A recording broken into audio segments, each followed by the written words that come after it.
AI is evolving beyond a simple text box.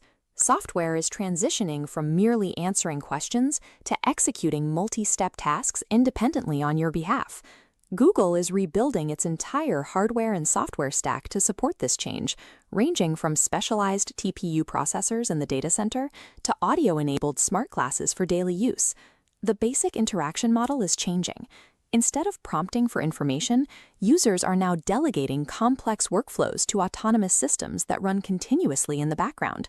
This chart shows Google's monthly token volume.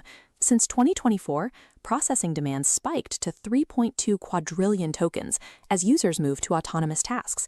Supporting this volume are 8th-generation TPUs, splitting the load. The 8T trains massive models, while the 8I accelerates inference speeds. This hardware powers new world models like Gemini Omni, simulating physical reality, kinetic energy, and gravity in real time, allowing AI to understand how objects interact. To apply this power to software, Google launched Antigravity, a development platform designed specifically for agent-first orchestration. In a demonstration, a single prompt generated 93 parallel subagents. Over 12 hours, they autonomously wrote, tested, and deployed a functioning operating system from scratch. This build was highly efficient, consuming under $1,000 in API credits. Computation is now fast and inexpensive enough to make these autonomous loops a viable, standard option for everyday enterprise development. These agents are moving into the consumer space.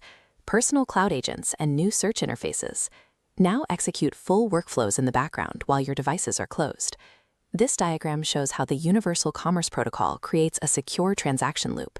It allows agents to negotiate and purchase products independently while adhering to specific user-defined guardrails. Intelligence is also escaping the screen. Upcoming smart glasses will pipe AI directly into your ear, letting you trigger complex tasks and navigate environments without looking at a phone.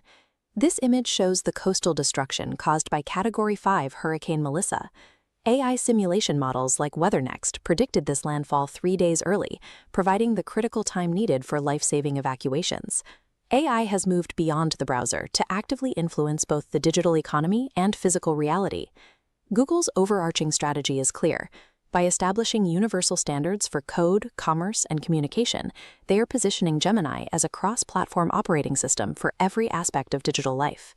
To begin building with these agentic tools and expand your skill set, visit the Learn by Doing with Steven YouTube channel.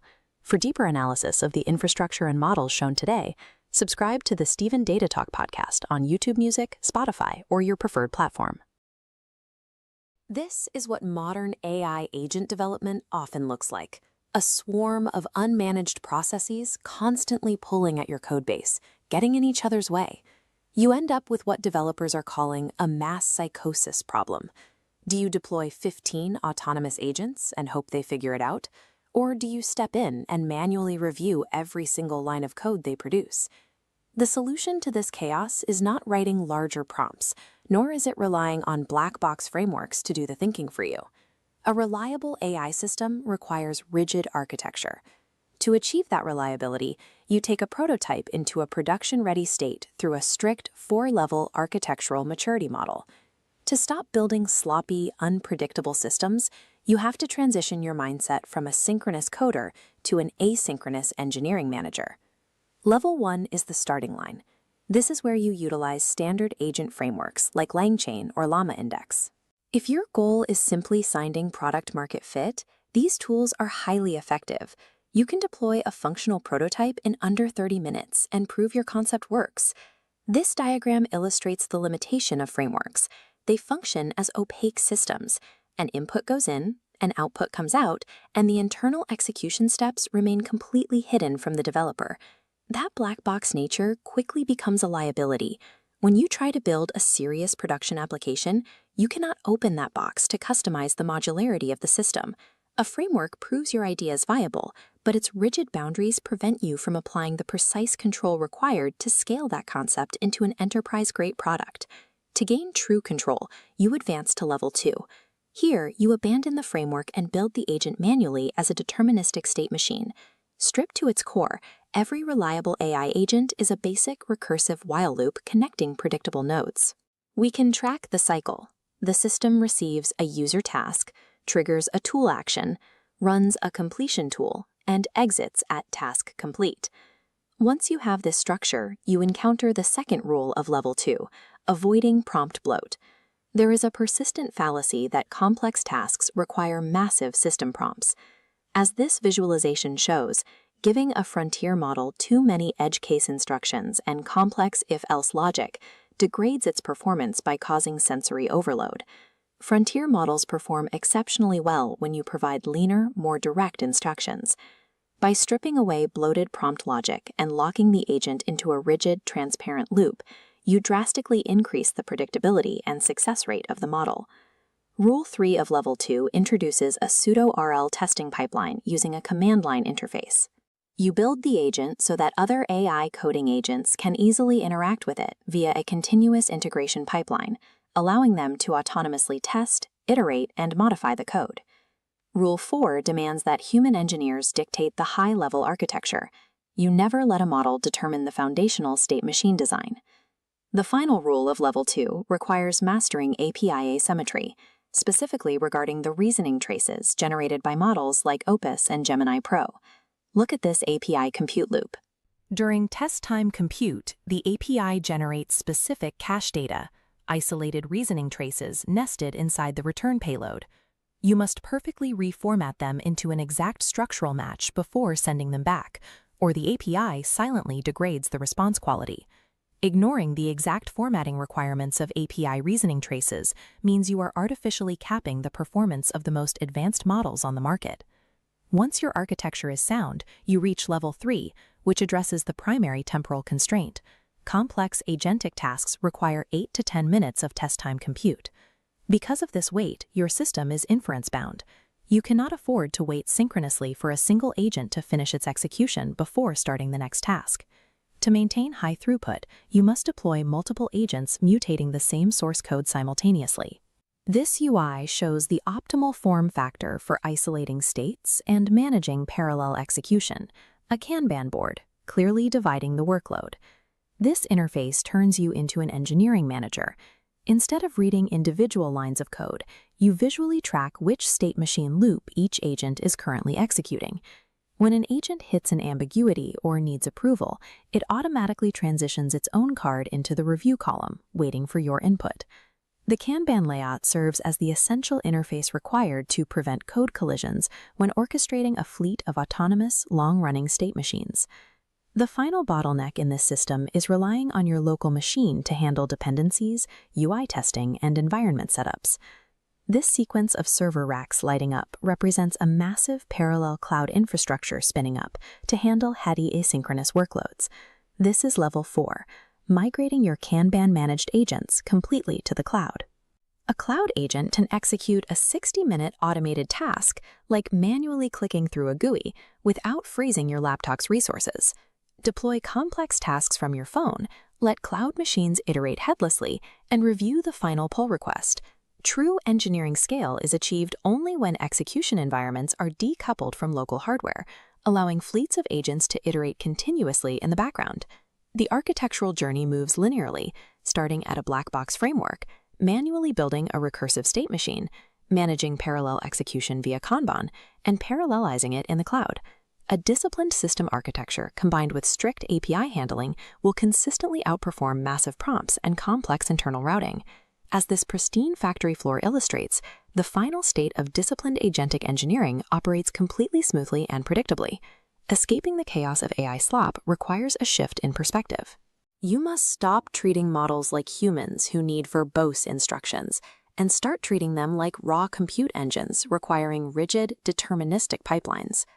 To put this into practice, explore our technical tutorials and expand your engineering toolkit on Learn by Doing with Stephen. And for deep dive audio discussions regarding data and AI architecture, listen to Stephen Data Talk on major podcast platforms.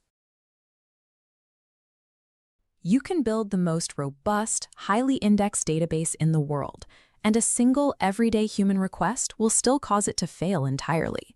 Traditional relational algebra operates on strict syntax. A standard SQL query can filter rows by exact text matches, join tables using explicit foreign keys, or order records by numerical value. It executes binary logic. But ask that same database to find a retail location that best suits a millennial demographic's tastes, and the architecture breaks. The database encounters a logic gap.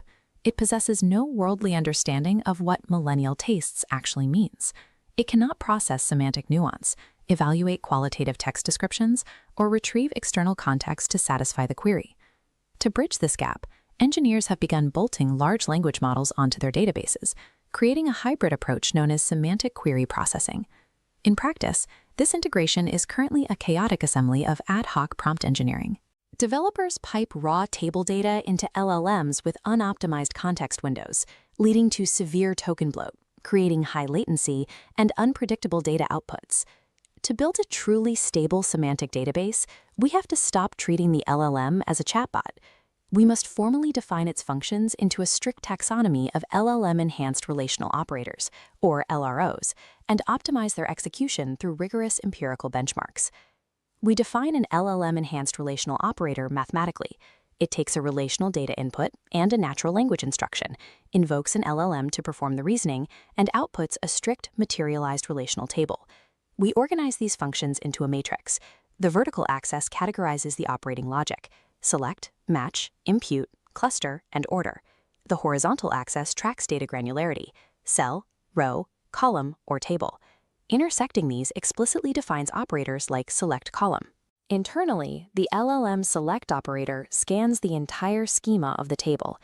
It evaluates the semantic relevance of every column against the user's natural language requirement, dropping irrelevant data and outputting only what fits the criteria. Classifying the operator on a grid gives us a mathematical definition, but it does not tell us how to engineer the system for actual deployment. A theoretical taxonomy fails in production unless the physical architecture of the LLM prompt, specifically how the context window is packed with data, is explicitly optimized for that operator's logic. This brings us to context packing, the structural method of arranging relational data inside the prompt before we trigger the LLM execution. The standard approach is the LLM-1 architecture. Rows are extracted sequentially into an iterative loop for a binary evaluation, making isolated judgments with zero awareness of surrounding data. Alternatively, LLM-all expands the prompt to simultaneously ingest a massive batch. By utilizing global context, the LLM establishes a relative baseline. It can see every element in the dataset at once, allowing it to compare records against one another before returning a result. For complex database relationships, engineers deploy a third architecture, LLM-SEMI. It executes a semantic left-join strategy, isolating one target record from the first table and comparing it simultaneously against an entire batch from the second table. The choice between isolated reasoning and global context dictates the cognitive capability of the model. Applying the wrong context architecture to an operator will cause the query to catastrophically fail. To prove exactly which architecture pairs with which operator, researchers built EIEEurope, an empirical testing ground executing 290 distinct semantic queries across 27 real-world databases. We start by isolating the select filtering operators and the impute generation operators. This chart shows the benchmark F1 scores and token costs for row-level selection tasks. Across 3 major LLMs, the isolated LLM-1 architecture strictly dominates the results. The mechanism here is straightforward. Filtering and generation require precise, fine-grained derivation. LLM-1 dedicates the entire reasoning space to a single tuple, preventing the model from being distracted by surrounding data. However, when we test the match and cluster operators for semantic joining and grouping, a massive vulnerability in current industry systems is exposed. Most systems blindly apply the iterative LLM-1 loop to joins, evaluating data pairs in a vacuum. But looking at match and cluster metrics, the LLM-all architecture crushes the iterative approach in both accuracy and normalized mutual information scores. The isolated loop fails due to criterion drift. When evaluating rows individually, the internal logic for grouping slowly changes from row to row. The global context of LLM-all forces the model to maintain a consistent baseline across the dataset. We see an even more severe risk with the final operator, order, which handles subjective ranking. If you ask an LLM to evaluate data pairs iteratively, it frequently hallucinates non-transitive logic. It claims A is better than B and B is better than C, but confidently declares C is better than A. When this contradiction hits a standard sorting algorithm, the entire ranking system collapses. Utilizing the LLM-all architecture prevents this collapse entirely. By looking at all records at once, the model outputs a singular, mathematically sound ranking list. Applying a standard iterative loop to all semantic tasks guarantees failure. High-performance data architecture requires marrying specific LROs to their empirically proven context packing strategies. Refining operators in isolation is meaningless if they cannot execute together. The final step is pipeline orchestration. This top-down flowchart maps a multi-LRO system designed to execute a subjective query, like finding the best restaurant, across an unstructured database. Execution begins with a standard SQL select pulling the raw dataset. The data passes into the semantic layer, hitting the LLM_select node. Configured with the LLM_1 architecture, it aggressively filters using isolated reasoning, dropping irrelevant rows and vastly reducing the volume. The condensed dataset then flows into the LLM_order node. The system shifts to the LLM_all architecture, utilizing global context to rank the subjective criteria, before a limit1 command outputs the final answer. When multi-LRO queries are executed using these strict architectural pairings, testing shows that system accuracy reaches state-of-the-art levels of up to 86.67%. The future of enterprise infrastructure requires moving past the chat interface. Language models must become deterministic, optimized relational operators inside a formal data pipeline. To see the hands-on architectural implementation of these semantic database pipelines, head over to the Learn by Doing with Stephen channel.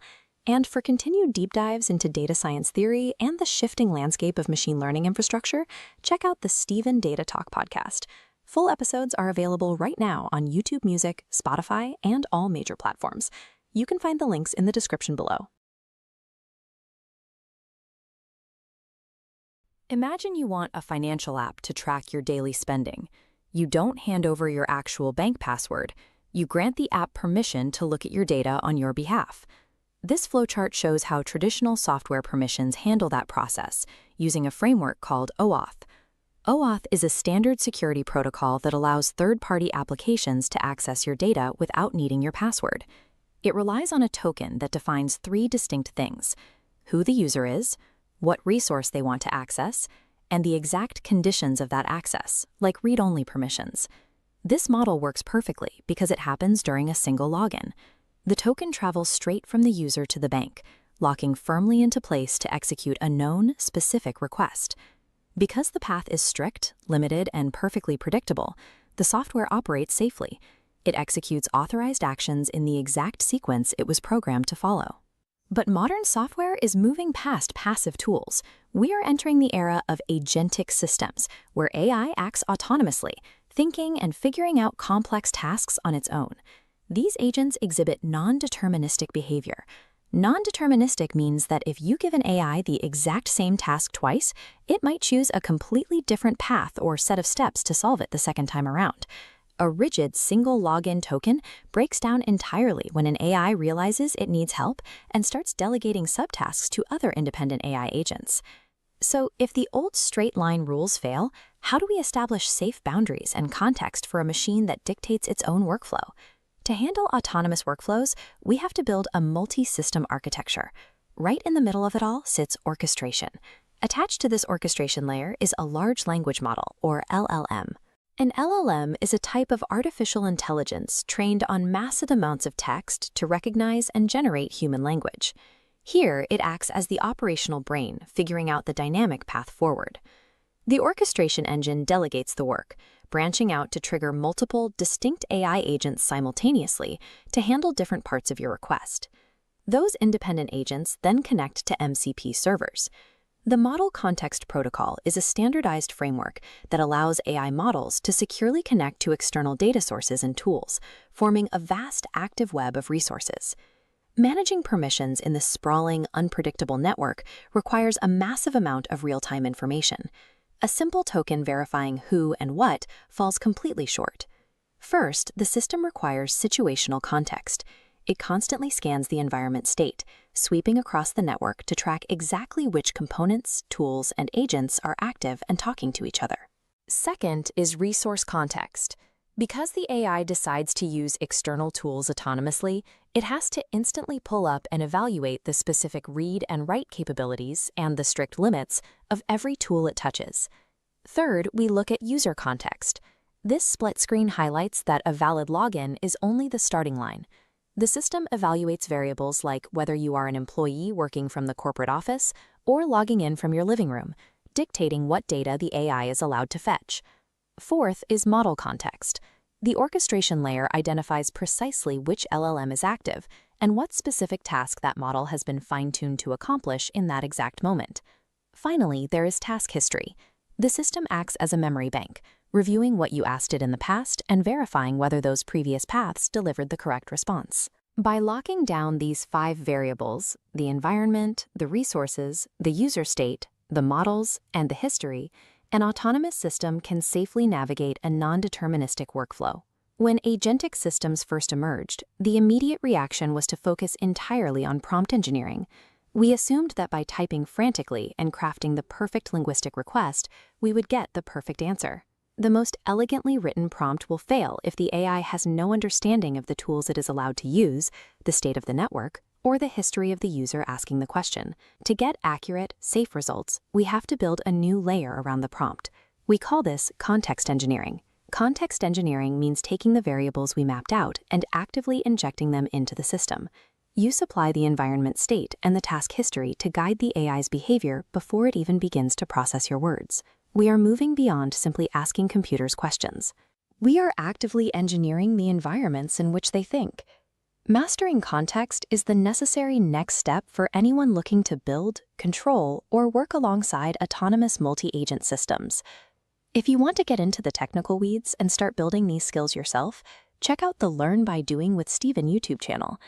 For high-level insights you can take on the go, tune in to the Steven Data Talk podcast, available across all major audio platforms.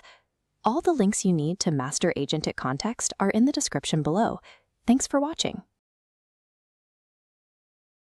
There is an ongoing debate regarding large language models. Some researchers argue these networks possess emerging reasoning capabilities. Others contend they are simply stochastic parrots, systems that stitch together statistically probable text without any actual comprehension of the meaning. The strongest evidence for the stochastic parrot argument is the hallucination. A hallucination occurs when a model generates a string of text that is unsupported by reliable sources, resulting in factual errors, reasoning failures, or biased outputs. To understand how we traditionally identify these errors, consider a basic query, asking a model to name the capital of Italy. A correctly functioning model will output Rome. A hallucinating model might generate a plausible-sounding but entirely fabricated alternative, like Sydney. The standard method for detecting which output is correct is to read the model's logit confidence score. A logit is the raw, unnormalized prediction score output by a neural network before it is converted into a probability. Relying on logit confidence scores fails because models frequently assign high confidence to complete fabrications. Detecting these errors requires a structural reassessment of how we measure a network's internal certainty. Recent efforts to fix this involve training probing classifiers or using inference time interventions. Probing classifiers are auxiliary neural networks trained specifically to read a larger model's internal activations, while inference time interventions actively alter those activations during generation to steer the output.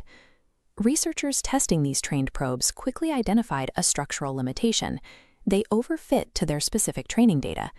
Because user interactions in the wild are highly unpredictable, these probes fail to generalize across diverse, real-world tasks. A probe trained to catch math errors becomes ineffective when the model hallucinates a historical fact. A recent paper introduces a training-free alternative called spilled energy. This metric reads values already present inside the network, requiring zero computational overhead and no auxiliary classifiers. This chart compares the two detection methods. On the left, the logit confidence scores for both Rome and the hallucinated Sydney are identical. On the right, the spilled energy metric remains flat for the correct answer, but registers a drastic spike for the hallucination. By reinterpreting the mechanics of the language model through the framework of physics and energy, we can extract an error signal directly from the raw output. To locate this energy signal, we have to isolate the generative language modeling objective. This process factorizes the joint probability of an entire sequence of words into individual conditional probabilities. Autoregressive models execute this by recursively predicting the next token in a sequence based on all the tokens that came before it. At each individual step in this generation chain, the model operates as a discriminative classifier. This classification outputs a probability distribution array, mapping the likelihood of every token in the vocabulary.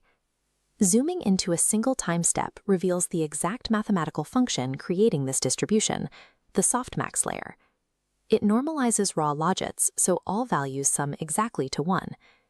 The autoregressive chain drives modern AI generation, but the mathematical vulnerabilities within the softmax operation remain hidden until we reinterpret the variables. We can translate this operation into an energy-based model, or EBM. An EBM is a framework where probability distributions are defined by an energy function rather than standard statistics. In this framework, there is a strict inverse relationship. Lower energy values correspond to a higher likelihood. Using mathematical proofs established by Grathwohl et al., a standard discriminative classifier can be directly reinterpreted as an energy-based model. Applying this to the softmax equation, we isolate the numerator, the logit of the specifically sampled token. In physics terms, this is logit energy. We then isolate the denominator, the sum of all possible token logits across the vocabulary array. This translates to marginal energy. Translating abstract probabilities into discrete, measurable energy values allows us to track the thermodynamics of the language generation process token by token. The chain rule of probability dictates that for a joint distribution to remain valid, a strict mathematical equivalence must hold across generation steps. Specifically, the marginal probability calculated at step I must theoretically equal the conditional probability calculated at step I-1. In our framework, logit energy extracted at time step t must perfectly match the marginal energy calculated at time step t plus 1. However, in actual LLM architecture, these components are measured using different mechanisms at different times. They do not perfectly cancel out. When the model's logic is sound, energy transfer is clean. But when internal modeling fails, mathematical equivalence breaks and energy spills out. This spill is influenced by the model's intrinsic parameters, such as the generation temperature.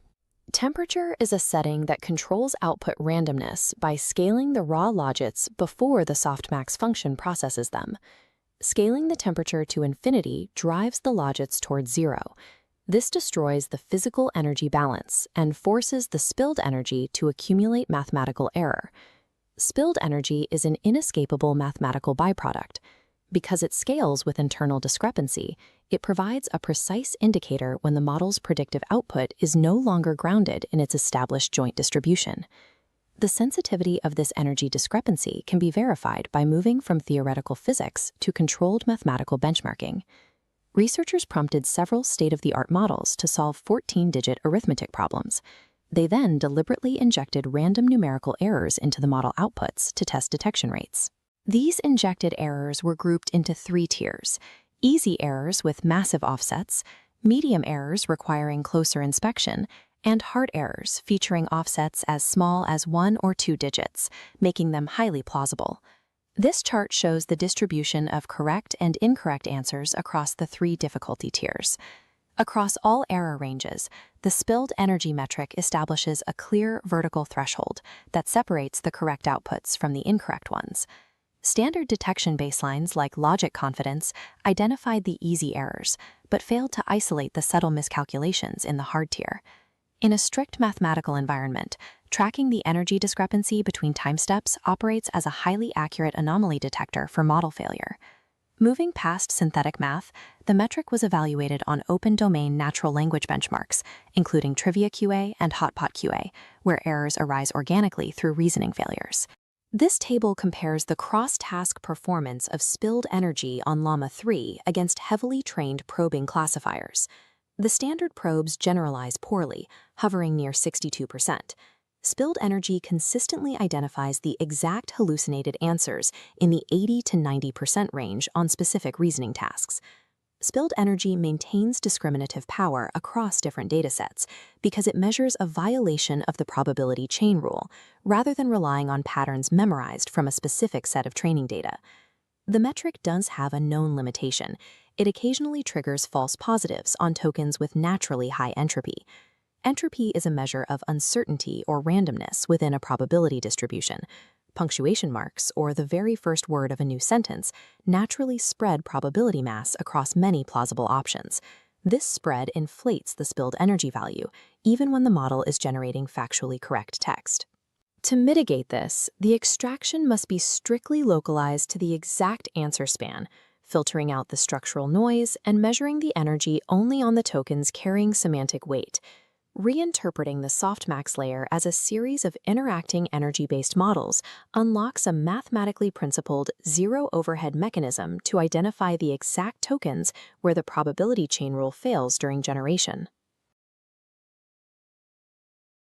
The intelligence of a modern large language model is frozen in time. At the exact moment pre-training ends, the model's internal weights are locked. The real world is in a state of perpetual flux. New concepts, companies, and linguistic usages emerge daily. A model trained on data from last year is functionally blind to the events of today. To update that locked knowledge, the standard approach is to build a new model from scratch. That requires spinning up tens of thousands of GPUs for months, costing tens of millions of dollars per run.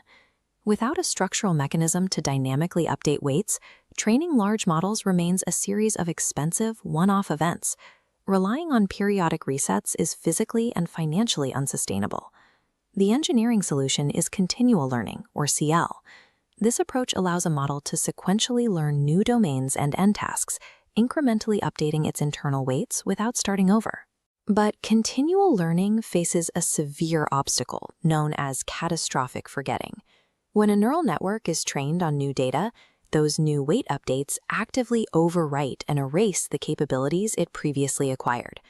Solving this requires applying continual learning across the entire lifespan of a large language model. This timeline shows a tripartite lifecycle framework with 3 distinct stages: continual pre-training, continual fine-tuning, and continual alignment.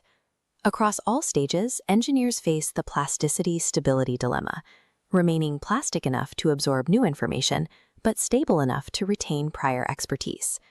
To balance this scale, researchers deploy 3 specific categories of mechanisms. Rehearsal mixes old data with new. Regularization applies mathematical penalties to prevent core weights from shifting. And architecture physically expands or isolates the model's neural pathways. Integrating these tool sets across the lifecycle addresses the fundamental engineering constraints that keep AI models static. We start at the first pillar, continual pre-training, or CPT. This is where a massive, specialized corpus, like millions of legal documents or medical journals, is injected into a general base model.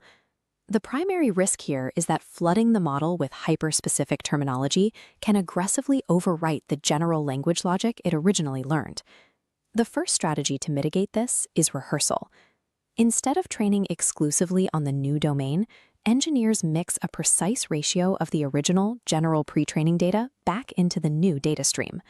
The model effectively reviews its old knowledge while learning the new. Strict mathematical scaling laws dictate these mixture ratios, guaranteeing the model converges without degrading its foundational logic. The second strategy is architectural, utilizing a mixture of experts, or MOE, framework to expand capacity. MOE isolates learning. Original, generalist experts are explicitly frozen, while incoming new domain data is routed exclusively to newly initialized, specialized expert nodes. While rehearsal solves forgetting by mixing the data itself, MOE solves it through structural isolation, ensuring new weights never physically overwrite the old. Together, these mechanisms allow a base model to construct a continuously expanding library of domain expertise, fully preserving its foundational core. Moving to the second pillar, continual fine-tuning adapts the domain-specific model to execute a sequential stream of distinct downstream tasks, such as summarizing text, writing code, or solving math problems. The operational challenge here is maintaining high accuracy on the first task, while actively adjusting the weights to master the second, third, and fourth. Applying standard rehearsal at this stage often fails. Storing and replaying real user prompts from past tasks frequently violates strict data privacy regulations. To bypass this privacy bottleneck, engineers use synthetic rehearsal. The language model leverages its own generative capabilities to manufacture pseudo-samples. It creates accurate approximations of old tasks, allowing it to replay memories without ever holding restricted original data. On the architecture side, continual fine-tuning relies heavily on parameter-efficient fine-tuning, or PEFT. In a PEFT framework, the massive base model is completely frozen. To learn a new task, engineers attach incredibly lightweight trainable modules, like LoRa adapters, directly to the network. But standard LoRa has a limitation. If the training data for different tasks overlaps, the separate adapter modules can still mathematically interfere with one another. The advanced solution is to project these modules into orthogonal subspaces, a technique used in frameworks like OLoRa. By forcing the gradient updates for new tasks to be mathematically perpendicular to previous tasks, the system guarantees absolute zero interference between them. This transforms the language model into a dynamic multi-tool. It can seamlessly swap and protect highly specialized skills without requiring a total system overwrite. The final stage is continual alignment. Here, the underlying value system of the generated content must be continuously optimized. Alignment is not a one-time fix. Societal safety constraints, ethical norms, and user preferences shift rapidly, requiring the model to update its behavioral guardrails. Retraining an entire alignment pipeline, like reinforcement learning with human feedback, or DPO, from scratch just to account for a new safety parameter is highly inefficient. Instead, researchers are deploying continual optimal policy regularization, or COPR. This is an efficient reinforcement learning-free mechanism for updating preferences. COPR works by computing an optimal policy distribution and applying it as a strict mathematical regularization penalty. It creates a definitive boundary that physically blocks the model's outputs from drifting into unsafe territory. This rigid constraint penalty forces the network to adhere to new safety boundaries, while simultaneously preserving its fundamental ability to generate helpful, accurate responses. Alignment is an ongoing mathematical negotiation between evolving human values and strict model stability. To determine if this three-stage pipeline is actually working, researchers must empirically measure the model's performance over time. This chart tracks two opposing metrics that dictate the success or failure of any continual learning system. The first is the forgetting rate.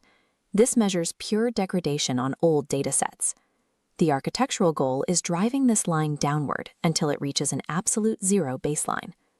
The second is the forward transfer rate. It identifies whether the model is developing a foundational understanding that simplifies future learning, rather than memorizing isolated task data. High forward transfer indicates that the model is actively compounding its own efficiency as it encounters new information. A system that achieves high forward transfer alongside zero forgetting demonstrates the transition from a rigid model to one that actively compounds its own efficiency. When continual pre-training, fine-tuning, and continual alignment operate in sequence, the result is a dynamic architecture processing real-time data streams. By balancing plasticity and stability through rehearsal, MOE architecture, and policy regularization, engineers can systematically mitigate the impact of catastrophic forgetting during new knowledge acquisition. The immediate horizon involves extending these frameworks to multimodal models, processing vision and speech, and enabling purely online streaming updates without discrete training phases. If you want to implement these exact PEFT and MOE architectures yourself, head over to the Learn by Doing with Steven YouTube channel for hands-on technical tutorials. Engineering AI models that adapt as quickly as the real-time data they process is a central objective of modern research. For ongoing discussions on these evolving data paradigms, listen to the Steven Data Talk podcast on Spotify and YouTube Music. For decades at MIT, the primary challenge of intelligent systems was translation, mapping the messy logic of the real world into code. The traditional software engineering approach relied on humans to define explicit rules. To detect a face, A programmer had to mathematically describe the precise geometry of a nose or the specific curve of an eyebrow. But handcrafted logic fails against raw, high-dimensional data.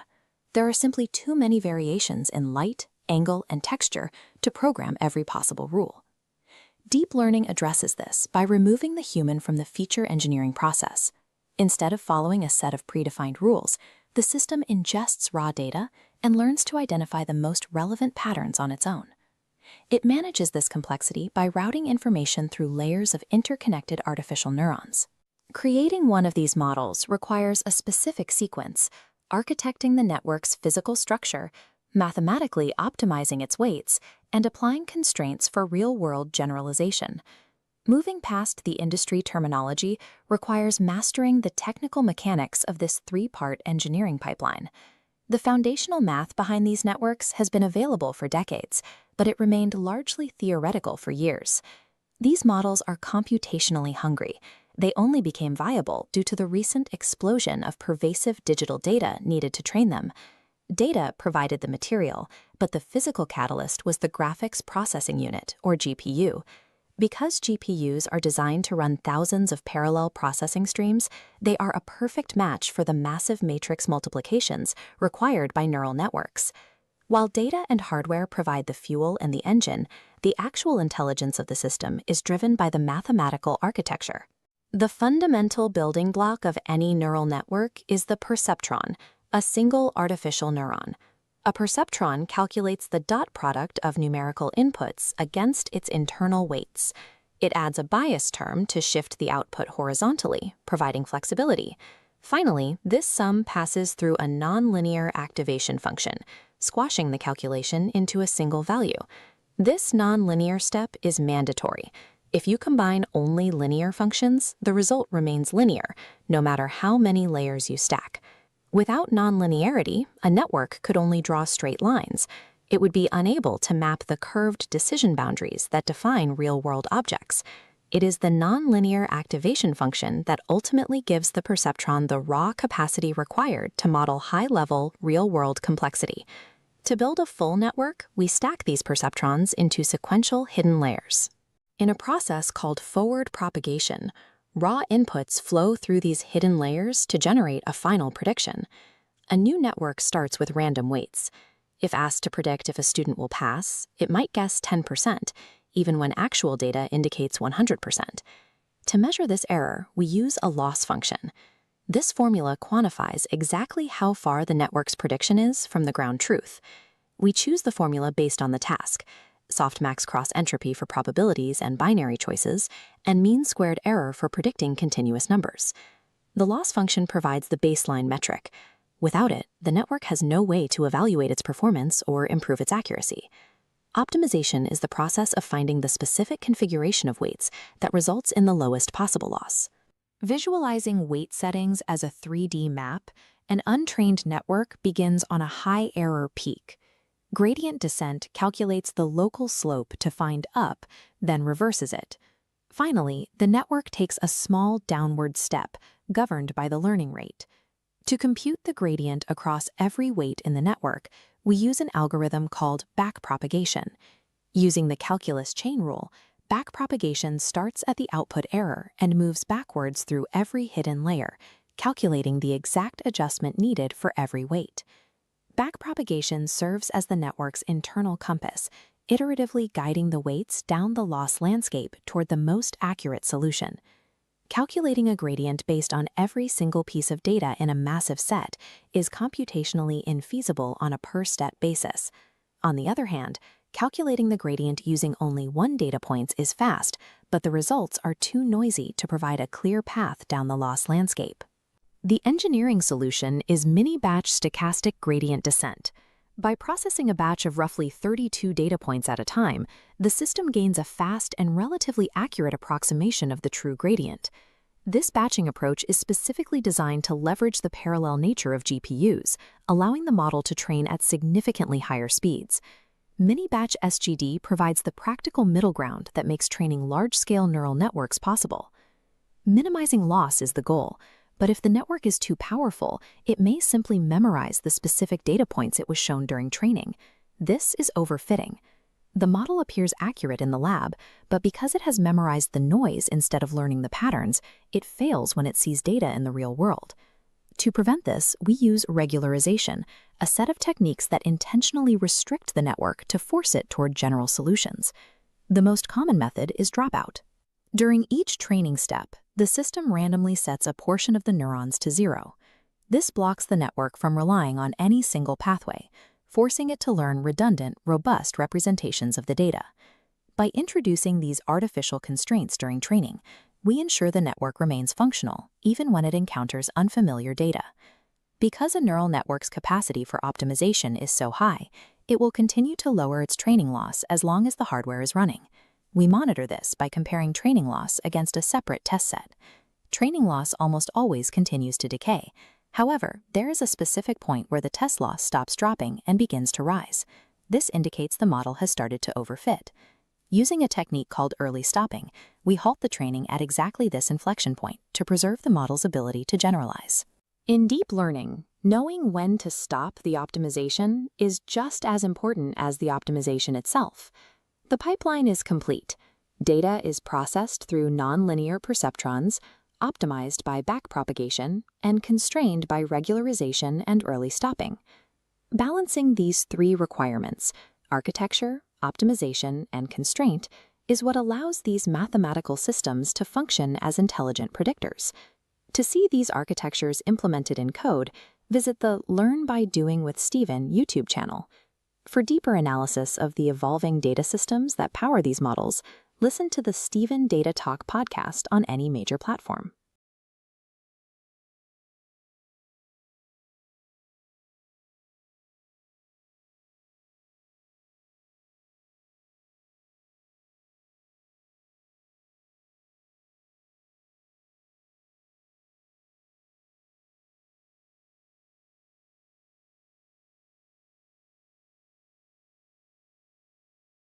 The most valuable data we have doesn't sit still, it flows.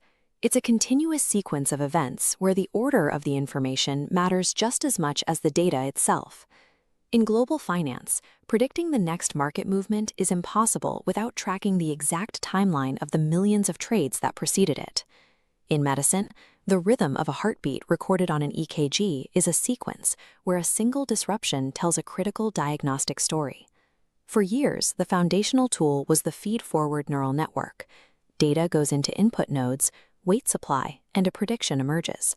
But these models process every input in total isolation. They evaluate sequential data points individually, completely blind to their arriving order.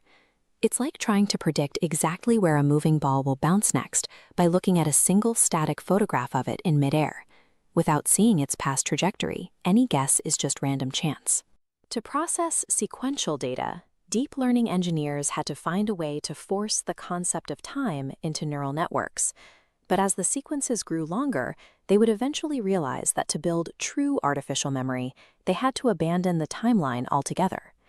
The ultimate test of sequence modeling is human language. But before a neural network can track the order of words in a sentence, we have to solve a simpler problem. Machines cannot read text. They only process numerical inputs. The earliest approach to this was one-hot encoding.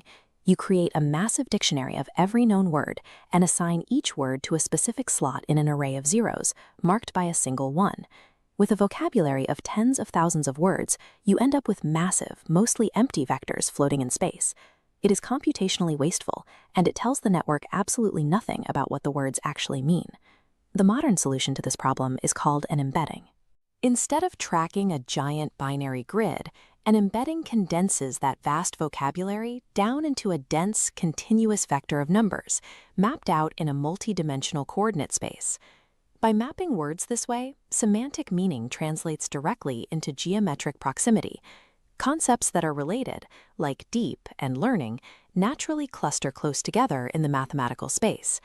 We successfully converted abstract language into spatial geometry. But the network still needed a mechanism to read these geometric points sequentially, exactly as they appear in a sentence. How do you give a memory to a feed-forward network that is strictly designed to reset after every single input? The engineering solution was the Recurrent Neural Network, or RNN. It introduced a feature that standard models lacked, a continuous feedback loop. An RNN maintains a dynamic variable called a hidden state. After the node processes an input, it loops its output back into itself. If you unroll this loop over time, it becomes a horizontal timeline of identical nodes connected by a linear path. At any given time step t, the output is calculated using both the new input arriving right now and the hidden state passed forward from the previous step, t-1. The network isn't learning a new set of rules for every step. It reuses the exact same weight matrix, updating it sequentially at every point along the timeline. The RNN successfully forces chronological order onto the data, but that rigid step-by-step dependency introduces a mathematical bottleneck that eventually breaks the entire system. For a neural network to learn, it has to calculate its errors and adjust its weights. In an RNN, it has to do this in reverse, tracing the error signal backward through the timeline. This process is called backpropagation through time. Because the sequence is linked step by step, backpropagation requires chaining matrix multiplications together, using that exact same set of weights repeatedly for every single time step. If those weight values are even slightly less than 1, repeatedly multiplying them against each other causes the error signal to shrink exponentially as it moves backward. This exponential decay is known as the vanishing gradient problem. In practice, this means the error signal fades to 0 before it can reach the earliest nodes in the sequence. The network literally forgets the context of the data it saw at the beginning of the run. Engineers built variations like LSTMs that use internal gates to selectively hold on to information longer, acting as temporary band-aids. But they could not bypass the underlying bottleneck of sequential processing. Processing data strictly chronologically guarantees computational decay over long distances. To handle massive sequences effectively, deep learning required a different structural logic. The challenge was clear. How do you analyze a strict sequence without getting trapped by a step-by-step timeline? The solution was an architecture that completely abandons recurrence. It's called self-attention. Instead of reading data one step at a time, self-attention pulls in the entire sequence and looks at every piece of data simultaneously, in parallel. To ensure the network still knows the order of the inputs without a timeline, a mathematical marker called positional encoding is injected directly into the data before processing begins. To figure out what matters most in that sequence, the network acts like a search engine. When you search a massive video library, you input a query and the system compares it against the keys, the titles of every video, to find the closest match. Self-attention does this mathematically by splitting the sequence data into 3 distinct parallel matrices: the query, the key, and the value. By formatting the data as a set of simultaneous search queries, the architecture trades the rigid limitations of linear time for the absolute precision of mathematical relevance. The query matrix represents the specific item the network is currently analyzing in the sequence. The key matrix holds the characteristics of every other available item in that exact same sequence. The network calculates relevance by taking the dot product, or cosine similarity, between the query and the keys. This generates a raw mathematical score, indicating exactly how closely related those items are in the coordinate space. Those raw scores are run through a softmax function, which squashes them into normalized percentages between 0 and 1. This mask is multiplied by the value matrix, illuminating highly relevant features and dimming irrelevant noise. Because this extraction happens in parallel, it entirely circumvents the vanishing gradient problem. The network can draw a direct, immediate connection between any 2 points, regardless of how far apart they are in the sequence.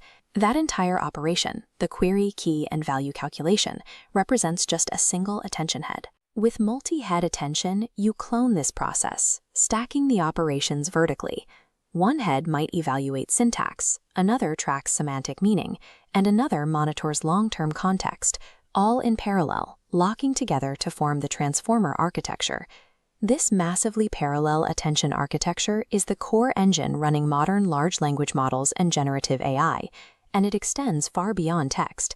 Vision transformers now use this exact same self-attention mechanism to process complex imagery without relying on recurrence.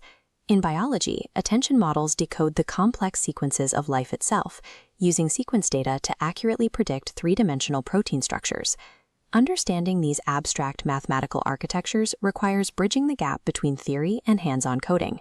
To build these concepts yourself, subscribe to the Learn by Doing with Stephen YouTube channel for applied tutorials. And to explore deeper discussions on data architecture, listen to the Stephen Data Talk podcast, available now on YouTube Music and Spotify. Imagine a ball hovering in a 2D space. If you are asked to predict where it will move next based on this single frozen frame, you are essentially guessing. But if you see the dashed line trailing behind it, mapping its past positions, the path forward becomes clear. That trajectory illustrates the core language of our world. We are constantly surrounded by streams of data that only make sense when viewed in a specific chronological order. On a trading floor, a single stock price tells you very little. The value of the information lies in the historical sequence, the ticks, surges, and drops leading up to that exact moment. In a hospital, doctors reading an EKG are not looking for a single electrical pulse. They are monitoring the rhythm, the precise time series of heartbeats that can signal a crisis before it happens.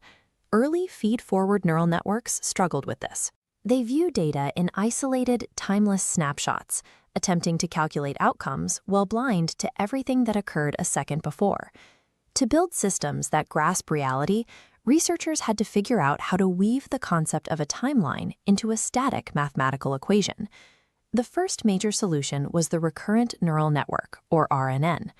Instead of swallowing a dataset whole, an RNN processes information one distinct step at a time, moving through a sequence much like a person reading a sentence word by word.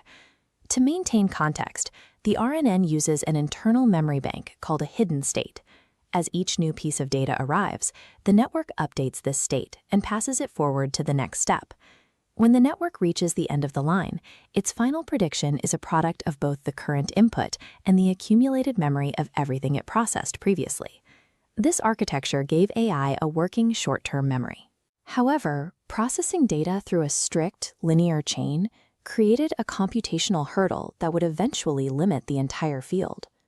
Because neural networks operate on numbers rather than words, language must be translated into spatial coordinates called embeddings. Inside an RNN, the hidden state is updated through repeated matrix multiplications. Every new word in a sentence requires another round of math to carry the memory forward. In long sequences, these repeated multiplications cause the numerical values to shrink towards zero. This is the vanishing gradient problem. As the numbers fade, the memory dissolves. By the time the AI reaches the end of a long paragraph, the data representing the beginning of that paragraph has often disappeared. Processing data one piece at a time creates a bottleneck. Memory cannot scale effectively when it relies on a single, fragile chain of multiplications. 5 years ago, a new approach abandoned the step-by-step timeline. Instead of a chronological chain, researchers looked for a way to map the relationships across an entire dataset at once. Think about how you search a video platform. You start by typing a specific request into the search bar. The system weighs your request against the titles and descriptions in its database to calculate which ones are most relevant to you. Once the system finds a high-scoring match, it retrieves the actual content you were looking for. Neural networks use a mechanism called self-attention to perform this same logic on a sentence. It treats one word as the search request and checks its relationship to every other word in the sequence simultaneously. By calculating the mathematical dot product between these coordinates, the network determines how much attention to pay to each word. It maps the contextual weight of every component relative to all others in a single parallel operation. Self-attention bypassed the memory bottleneck. It replaced the linear chain of the RNN with a calculated map of relationships, allowing models to identify what matters, regardless of where it appears in the sequence. By combining self-attention with a mathematical map of word order called positional encoding, researchers created the transformer, a highly scalable architecture that processes data in parallel. Because transformers do not have to wait for a timeline to unfold step by step, they can be scaled to massive sizes using raw computing power. This architecture now extends to the sequence of life. Researchers apply these same attention mechanisms to the biological instructions in DNA to predict the complex shapes of proteins. Even images can be treated as sequences, with transformers mapping the relationships between patches of pixels to identify objects.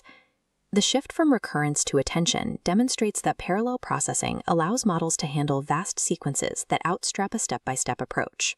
It prioritizes contextual connections over strict chronology.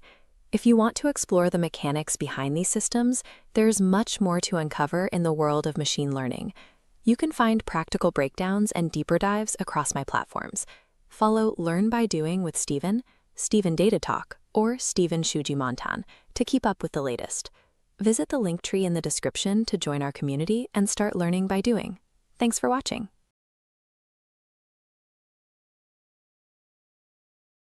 Take a look at this crowded New York City block. In a fraction of a second, your brain processes the overlap of the vehicles, identifies the pedestrians in the crosswalk, and predicts exactly where they are going to step next. But a computer sees none of that. To a machine, this rich, dynamic environment is a massive grid of raw RGB pixel intensities, entirely composed of numbers arranged in rows and columns. If you feed this image into a traditional neural network, the system requires you to flatten that grid. Every row of pixels is stacked end-to-end into one extremely long, single-file line of data. By forcing a two-dimensional image into a one-dimensional line, the network loses track of which pixels were originally next to each other. The shape of a car door or the curve of a traffic light is erased before the computer even begins to process it. To give a machine the ability to actually see, we have to respect the two-dimensional structure of the data. We need a mathematical operation that scans the image in small, overlapping patches, rather than trying to process a single string of numbers. Machine sight relies on capturing and maintaining the spatial relationships between pixels, rather than simply counting them individually. This local scanning method is called a convolution. The network uses a small numerical matrix called a filter. It slides sequentially across the main grid, performing element-wise multiplication. If the underlying pixels align with the math, say forming a diagonal line, the output spikes, lighting up a neuron to record a match. For decades, human engineers had to write code to create these filters manually. They had to guess the exact math required to detect an edge, a shadow, or a corner. Curious, engaged tone. Modern convolutional neural networks skip that human bottleneck entirely. They ingest millions of data points, calculate precise mathematical patterns, and identify human eyes or wheels. Computer vision efficiency improved as we moved away from human-designed filters, allowing the data itself to define the mathematical requirements for detection. But knowing where the edges are isn't enough to recognize a complex scene. A single layer of detection only gives the network a scattering of lines. To build comprehension, the network must zoom out. It does this through an operation called max pooling. By scanning the data and keeping only the highest values, the network shrinks the dimensions of the grid. This condenses the information, so the next layer of filters can analyze a much wider receptive field. By stacking these steps, the network builds hierarchical abstraction. The first layer finds basic lines. The second layer pools them into geometric shapes. The third layer synthesizes those shapes into complete structures, like the profile of a human face. Through repeated convolutions and pooling, the network bridges the gap between raw data and usable concepts. It organizes thousands of microscopic pixel gradients into high-level, recognizable structures. Everything we just covered makes up the first half of a convolutional neural network. It is a feature extraction factory that can be plugged into vastly different end goals. In a basic classification task, the model uses extracted features to predict a single label for the entire image. The output here is simply taxi. Object detection demands much more. The network must label the object, but also predict its exact coordinates, drawing a bounding box to isolate it from the background. Take a look at this scene. Semantic segmentation pushes the network even further. Instead of an overarching label, the network must classify every single pixel independently, drawing precise boundaries between the animal, the tree, and the sky. Inside this autonomous vehicle, the network isn't classifying categories at all. Combining live visual data with digital maps, it utilizes continuous regression to output a numerical value dictating the exact angle of the steering wheel. Processing data spatially through local patches is an elegant mathematical concept. That single principle scales to solve nearly every complex visual task we give machines today. By evaluating images geometrically, These networks assist medical professionals identifying micropatterns in digital mammograms and provide the spatial awareness required for advanced robotics. Follow our channels to master the architecture behind artificial intelligence. Use the link tree below to connect on Xiaohongshu, WeChat, YouTube, and Spotify. Subscribe, share this with anyone building in AI, and keep learning.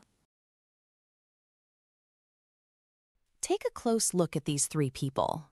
Examine the texture of the hair, the fall of the light, and the way the skin creases. Which one of them is actually real? None of them. Every face on your screen was synthesized from scratch by an artificial intelligence. In traditional supervised learning, an AI acts as a digital cataloger. We provide millions of images labeled by humans, and the machine learns to recognize the specific patterns that define a category, like a face or a car. Modern unsupervised learning models operate differently. Instead of relying on human labels, these systems are designed to identify the internal rules and patterns of raw data on their own. By modeling a dataset's underlying probability distribution, these systems can move beyond recognition to generate entirely novel samples.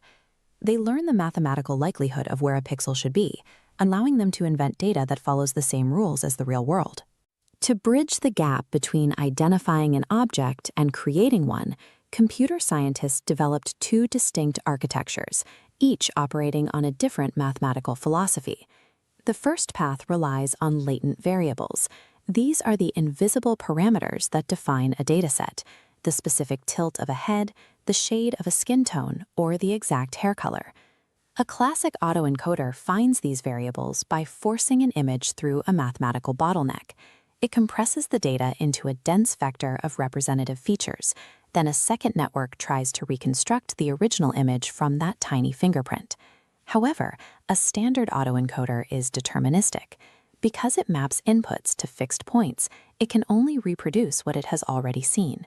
It memorizes existing data, never creating anything new. The variational autoencoder, or VAE, solves this by turning that bottleneck into a probability distribution. Instead of a single point, the model learns a range of likely values. This creates a continuous latent space where every point represents a valid output. Because the space is smooth and has no gaps, the AI can sample any random coordinate to generate a brand new, coherent image. This provides a specific interface for generation. By isolating one variable, like head pose, we can adjust it while the rest of the image, like identity or background, remains unchanged. VAEs act as a structured control board for reality. They give researchers the ability to manually tune the underlying variables that govern a synthetic generation. But there is another way to generate data. What if we stop trying to organize the variables and focus entirely on creating results indistinguishable from the real thing? This is the logic of the Generative Adversarial Network, or GAN. It is a system built on a zero-sum competition between two different neural networks. The generator is the first network. It transforms random noise into a synthetic imitation of the training data. The discriminator is the detective, comparing this work against authentic examples. If it detects a discrepancy, it flags the forgery, forcing a retry. This creates an arms race.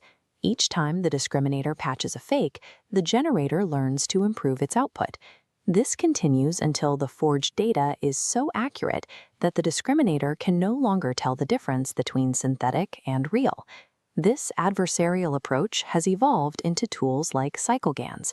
By linking systems together, researchers can translate styles across domains, like converting a video of a horse into a zebra while maintaining the original movement. Researchers also use this method for high-fidelity voice cloning. By analyzing audio spectrograms, a GAN learns the unique frequency and cadence of a specific speaker, allowing it to synthesize speech that matches the target's voice. GANs produce these results not through a careful understanding of features, but by optimizing a generator to successfully defeat a dedicated discriminator. Whether an AI is compressing data or training through competition, it is ultimately mapping the statistical distribution of the world around us. Once a model understands these distributions, it can simulate reality.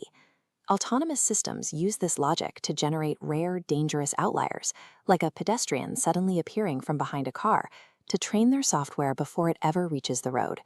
These generative foundations are currently driving breakthroughs in drug discovery, adaptive robotics, and digital media.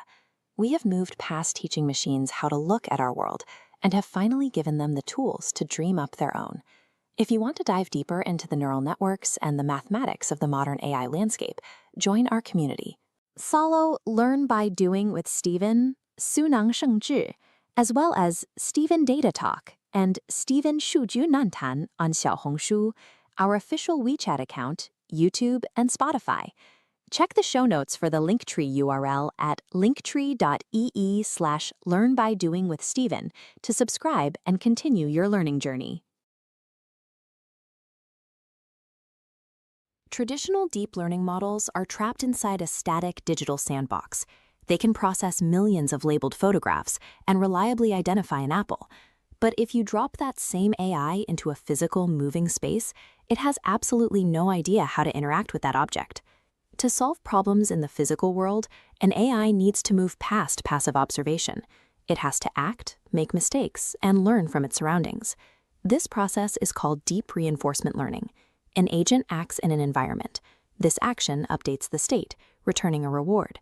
But like choosing $5 today over 10 years from now, it applies a discount factor, forcing the algorithm to prioritize immediate successes over distant payoffs. The ultimate goal of this loop is to maximize total lifetime success. And figuring out the mathematics to achieve that goal led researchers to develop two completely different philosophies of machine learning. The first philosophy is called value learning. To test it, researchers used the heavily structured environments of vintage video games. They built something called a Q function. The Q function looks at the exact current state of the game and assigns a strict numerical value to a fixed menu of possible actions, moving left, moving right, or staying still. It calculates which single button pressed yields the highest expected point total. By rigorously predicting the point value of every choice, the algorithm occasionally discovers entirely counterintuitive strategies. In Breakout, the Q function realizes that the highest future reward actually comes from moving away from the ball, allowing it to slip into a corner and ricochet behind the blocks to rack up massive points. However, this method has a strict mathematical limitation. It is completely deterministic. It only functions when you have a discrete, highly limited menu of choices to evaluate. Calculating the exact point value of 3 arcade buttons works brilliantly on a screen. But navigating the messy, physical reality of our world requires a system that can handle an infinite number of highly nuanced decisions. When you drive a car, you aren't choosing between 3 buttons. You are constantly making micro-adjustments to the steering wheel across an infinite range of angles. This is known as a continuous action space. To solve for this, engineers use policy networks. Instead of predicting the exact value of an action, the network predicts a probability distribution, typically a Gaussian curve. The network outputs 2 numbers, a mean, which is its best guess for the optimal steering angle, and variance, which provides a mathematical margin to explore slightly different angles.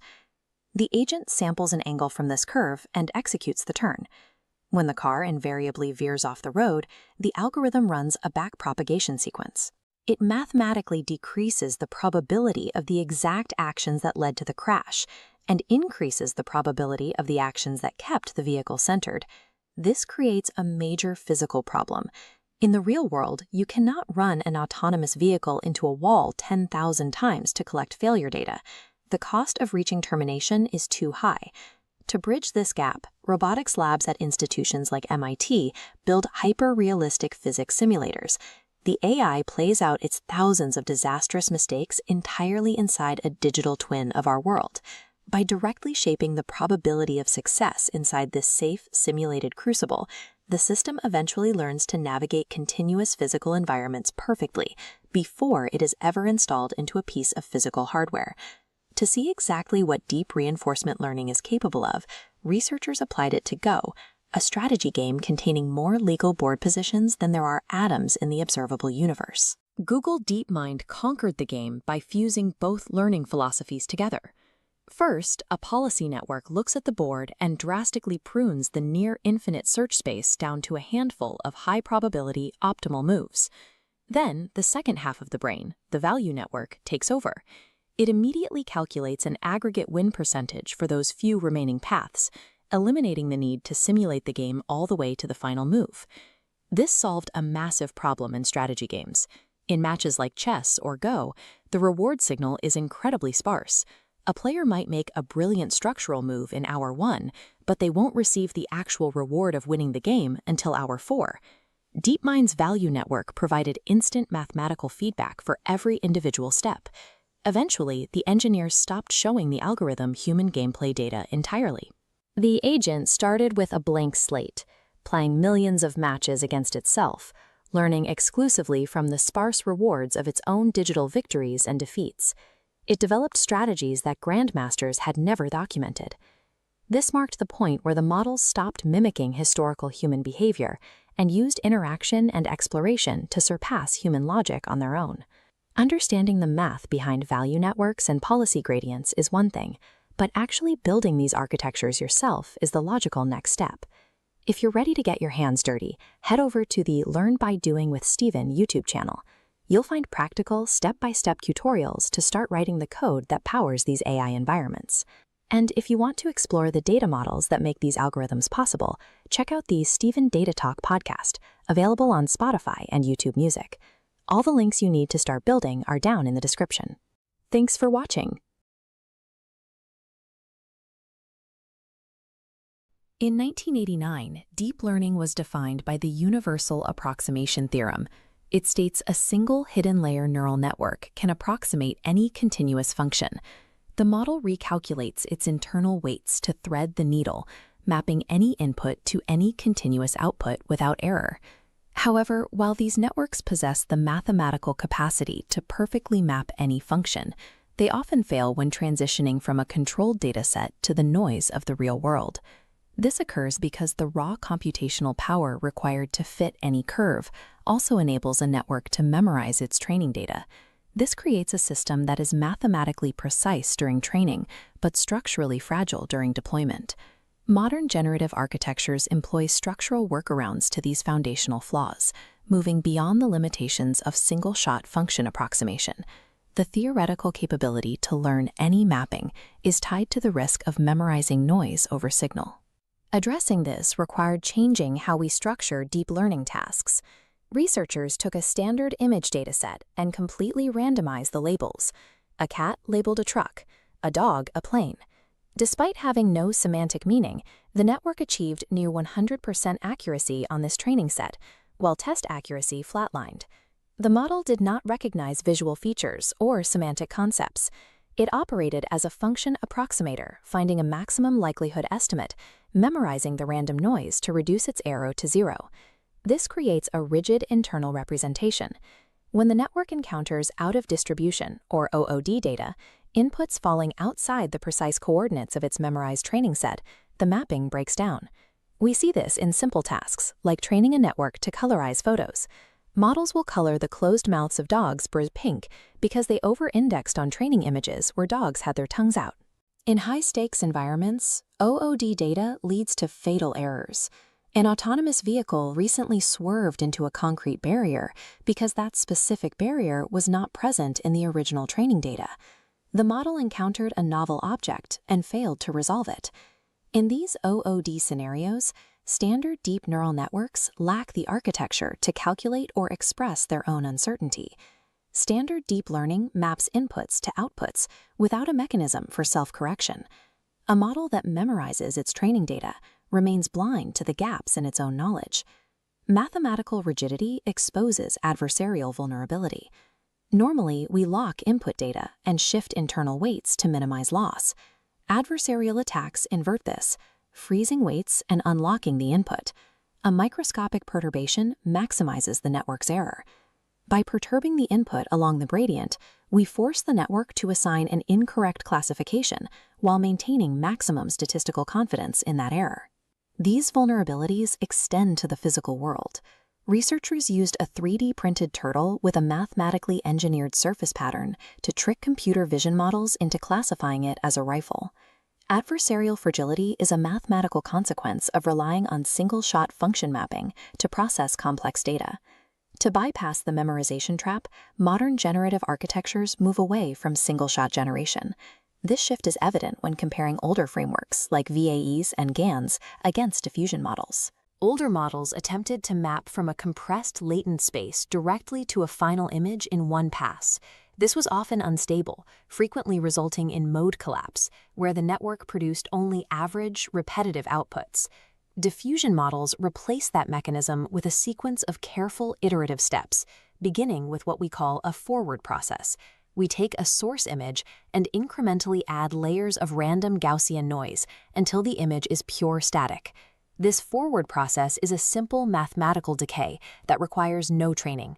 The neural network handles the reverse process. Given a noisy image at step t, it predicts the residual noise difference from t-1.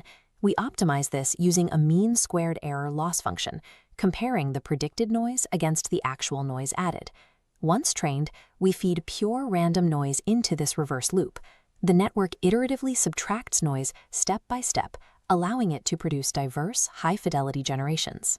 By asking the network to perform a repeatable, narrow task over multiple steps, diffusion avoids the fragility associated with single-shot function approximation.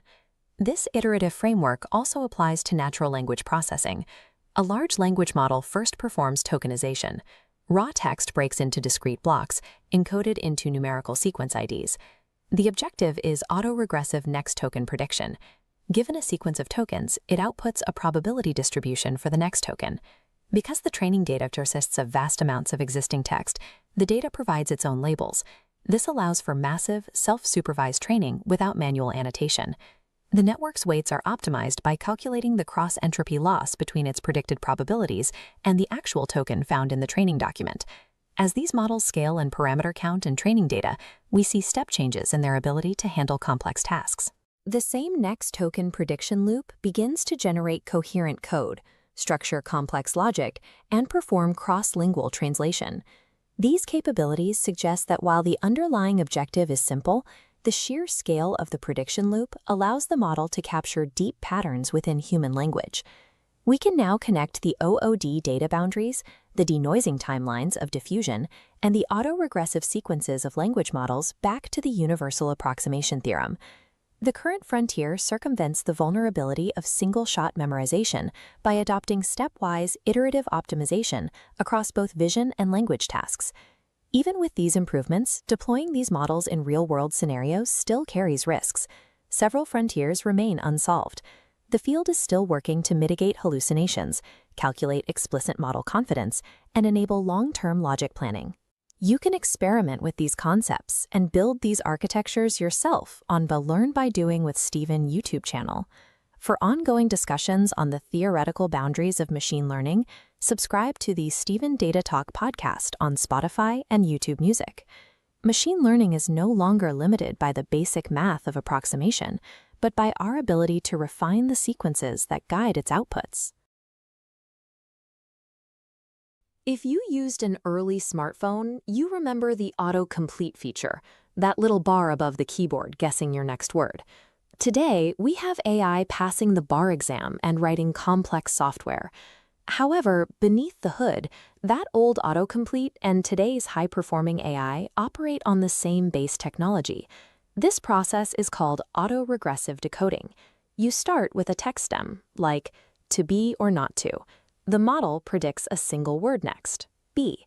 Then it takes that entire new phrase, loops it back in, and predicts the next word. In many ways, machine learning is just fancy counting. We can trace this back to the 1980s with Bayesian language models.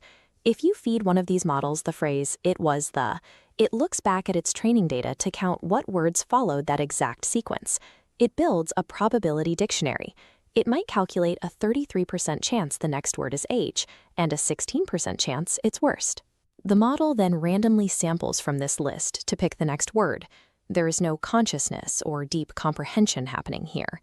The system isn't thinking about the meaning of the words. It is a statistical engine, blindly predicting exactly one token at a time based on past patterns. But early text predictors hit a wall quickly. They had a tiny context window, meaning they could only remember a few words at a time. Without enough memory to know when a sentence should end, they got stuck in repetitive probability loops, spitting out the same phrase over and over. Because they couldn't reason, they acted like fuzzy lookups into their training data. If you asked an early Google chatbot for a restaurant recommendation, it might randomly reply with, "TripAdvisor staff removed this post." It didn't know what the words meant, it just knew that specific string of text appeared frequently next to restaurant reviews online. Left on its own, a raw prediction engine is chaotic. To make this simple autocomplete useful, engineers had to scale it up to an unimaginable size and build new ways to steer it. This chart shows the growth of parameters in language models. Think of a parameter as a single connection in the network, similar to a synapse in a biological brain. In 2018, models like BERT had around 340 million parameters. Today, models are running on trillions of parameters. At the same time, the context window expanded massively. A 1980s model could hold maybe 4 words in memory before making a prediction. Today's models can hold up to 2 million tokens at once, giving them access to an enormous amount of information before they generate a single word. At this scale, the models began to demonstrate capabilities that weren't in the training data, a phenomenon called emergent behavior. Give these trillions of parameters instructions for a logic puzzle without any examples, and they can generalize to find a solution. This exponential increase in scale changed the nature of the counting machine, evolving it from a text predictor into a flexible problem-solving tool. But how do you control a system with a trillion different pathways? You steer it. That's where prompt engineering comes in. You use specific language cues to navigate the model's massive probability space. Take role prompting. If you ask a language model a complex math question, it might pull from millions of incorrect answers scattered across internet forums. But if you start your prompt with, "You are an MIT mathematician," you shift the model's probability distribution. You force it to draw from a subset of data populated by people who actually know how to do the math. Then there is chain of thought prompting. If you ask a model to think step by step, it writes out its logic before giving a final answer. By forcing the model to generate a longer sequence of text, you give the network more computational surface area to catch a mistake before it outputs the final number. Prompting functions as a high-precision steering mechanism, forcing the model into a specific, accurate quadrant of its statistical memory. Engineers can also steer the model by tweaking the network itself. A technique called LoRa, or low-rank adaptation, lets developers project a small set of auxiliary weights onto a base model. Instead of retraining the whole system, they can sideload these smaller modules to give the AI a specialized flavor, like making it speak strictly in Shakespearean sonnets. To make these models genuinely helpful, companies rely on RLHF, reinforcement learning with human feedback. They collect thousands of human ratings on the model's outputs to teach it what people actually prefer, prioritizing helpfulness over pure internet regurgitation. By adjusting these underlying network weights, engineers transform a chaotic web scraper into an aligned and helpful digital assistant. Despite this advanced steering, these are still statistical prediction engines, and they fail. They hallucinate fake information with extreme confidence. In one legal case, a lawyer used an AI to write a brief, and the model completely invented legal precedents, citing a Vargas decision that simply never happened. Language models do not inherently understand the physical or logical rules of the real world. For example, when researchers had a language model play a game of chess, it initially played well, but eventually its queen just jumped straight over a knight to capture a piece. It doesn't comprehend the spatial limits of the board. Because of this, developers have to build external guardrails. They add policy layers that intercept and block illegal or unsafe outputs before they reach the user. They also use RAG, or Retrieval Augmented Generation. Instead of letting the AI guess the facts, RAG connects the model to a verified external database, forcing it to retrieve accurate data before it starts generating text. An AI remains a stochastic engine. It relies on probability, meaning it cannot operate safely in a high-stakes environment without a strict, human-designed safety architecture wrapped around it.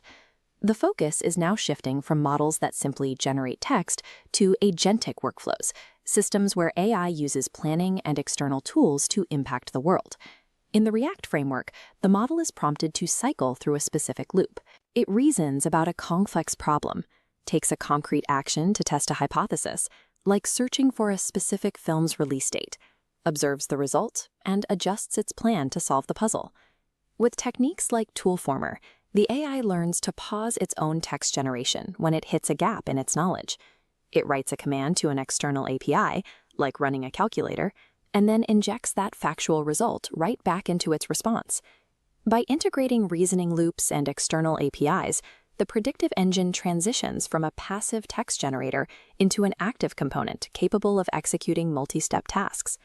If you want to move beyond the theory and actually start building with these models yourself, check out the Learn by Doing with Stephen YouTube channel.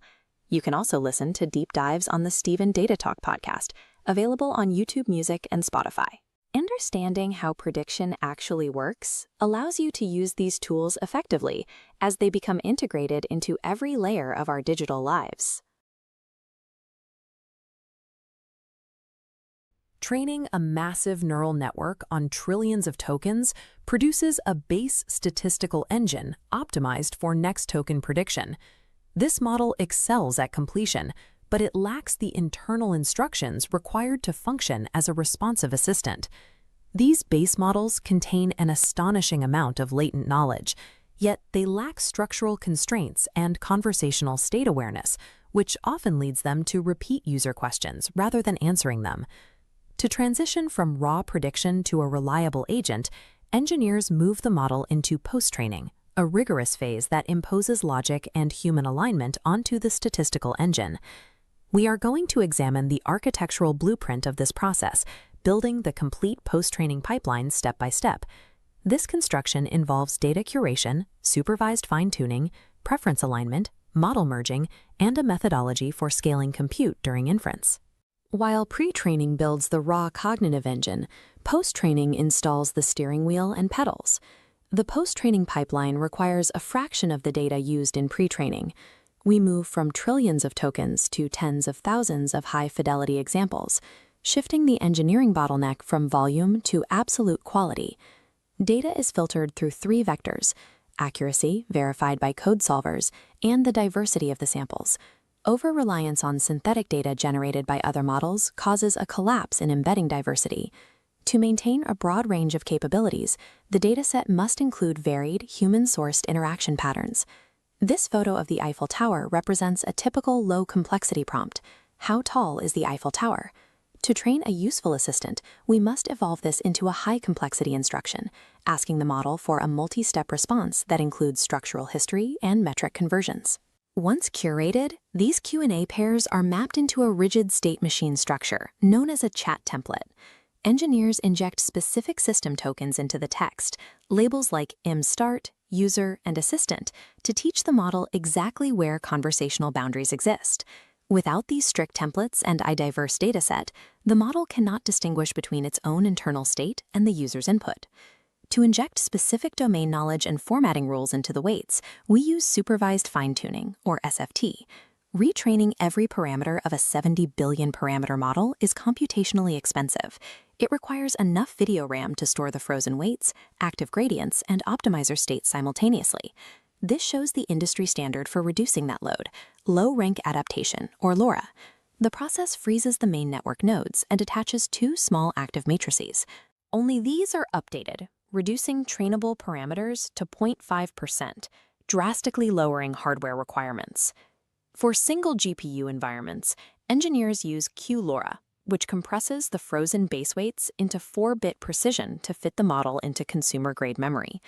The training run requires efficient attention mechanisms, like flash attention, to process long context windows without memory overflows. By isolating updates to these auxiliary matrices, LoRa allows developers to specialize massive models without the need for data center scale compute. SFT teaches the model how to follow a format. Preference alignment is then used to teach the model which behaviors, such as tone and safety, are prioritized. This phase uses contrastive data pairs. For every prompt, the model sees a chosen response and a rejected response, learning to maximize the probability of the preferred behavior. This flowchart illustrates the hardware requirements for proximal policy optimization, or PPO. It requires 3 models loaded simultaneously. PPO tracks the KL divergence between the frozen and active models, a mathematical tether preventing the degradation of base capabilities. Modern pipelines frequently use direct preference optimization, or DPO.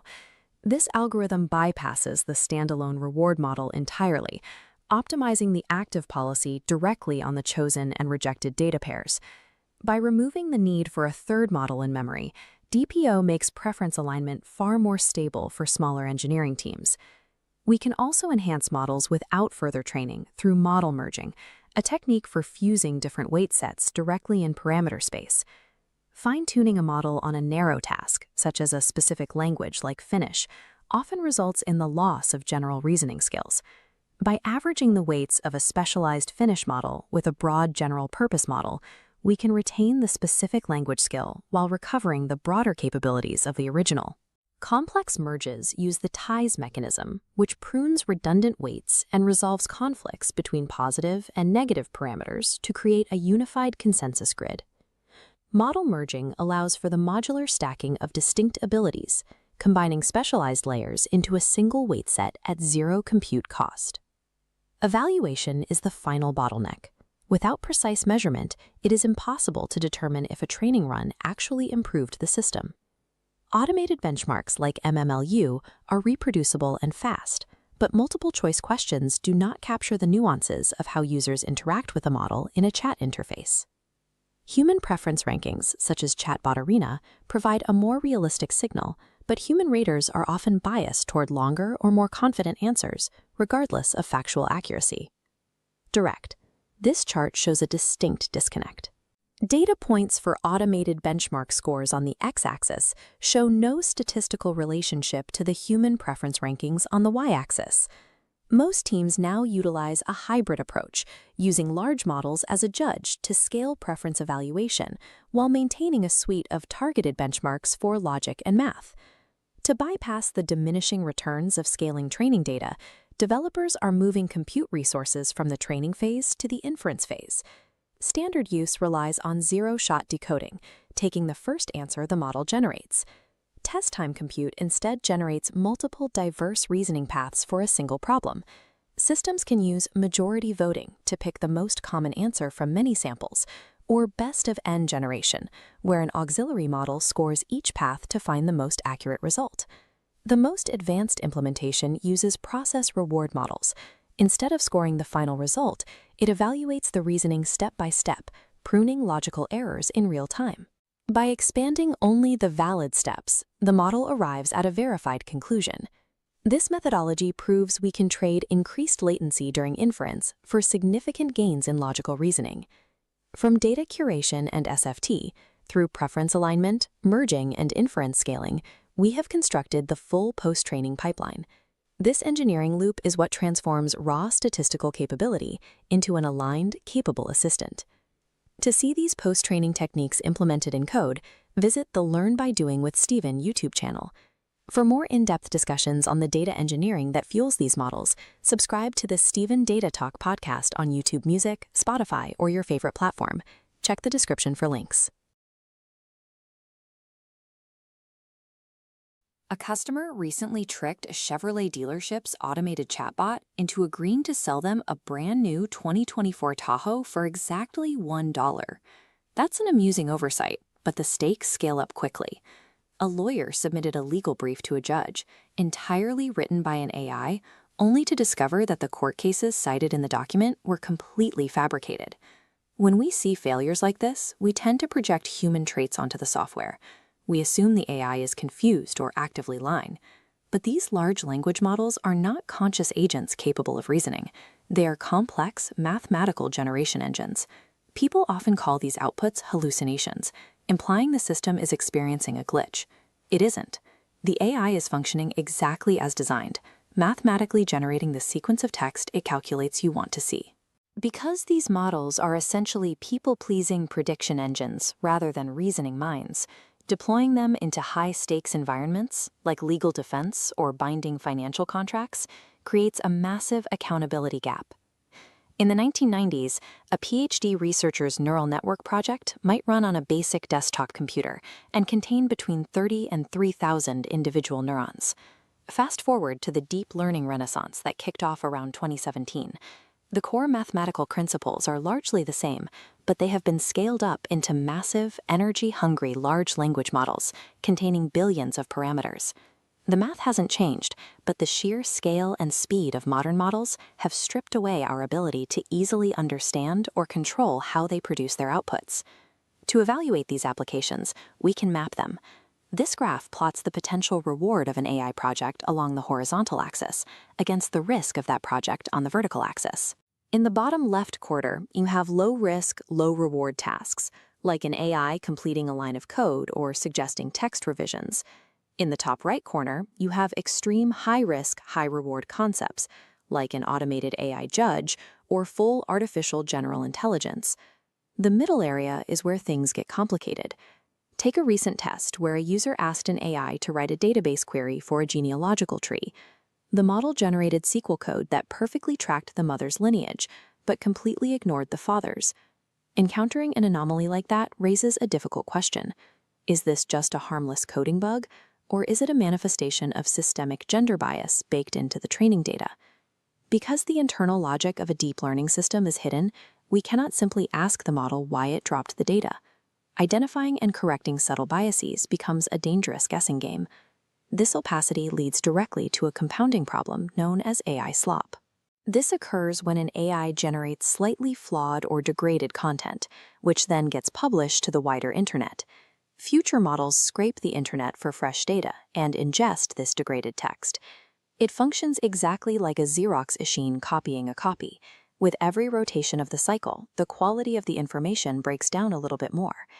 Once that data is absorbed, the damage is essentially permanent. Recent research indicates that large language models cannot easily target and unlearn information once it has been integrated into their complex network of weights. Without strict human intervention, the very data fueling the AI revolution will eventually become the poison that breaks its reliability. Governments are attempting to step in. The European Union passed the AI Act to mitigate these risks, outright banning unacceptable technologies like social scoring or biometric identification in public spaces. However, the legislation contains a major technical flaw. It includes a legal requirement for explainability, demanding that developers prove exactly why an AI system made a specific decision. That legal demand is theoretically impossible. You can observe the mathematical weights, but you cannot extract a philosophical explanation from an emergent self-organizing system. Forced to comply, engineers rely on superficial guardrails instead of true explainability. If a chatbot keeps recommending another brand's vehicles, developers simply write a hard-coded prompt filter commanding the AI to not mention competitors. The law demands a clear philosophical explanation for AI behavior, but engineers can only provide blunt mathematical guardrails. If we can't fully explain how an AI thinks, could we just program the system to take a Hippocratic oath and force it to do no harm? No. Because the AI is a people-pleasing prediction engine without consciousness, it will gladly lie, cheat, and claim it is aligned with your rules, even when it is actively breaking them. The Hippocratic oath isn't for the machine. It is for the human researcher, the developer, and the engineer. Your AI is your responsibility. You cannot outsource morality to math. If you build it, you must be the one holding the red stop button. Taking that responsibility seriously requires understanding the underlying architecture. If you want to build the future safely, you have to master the tools first. To gain the technical skills required to build AI responsibly, head over to the Learn by Doing with Steven channel on YouTube and other video platforms.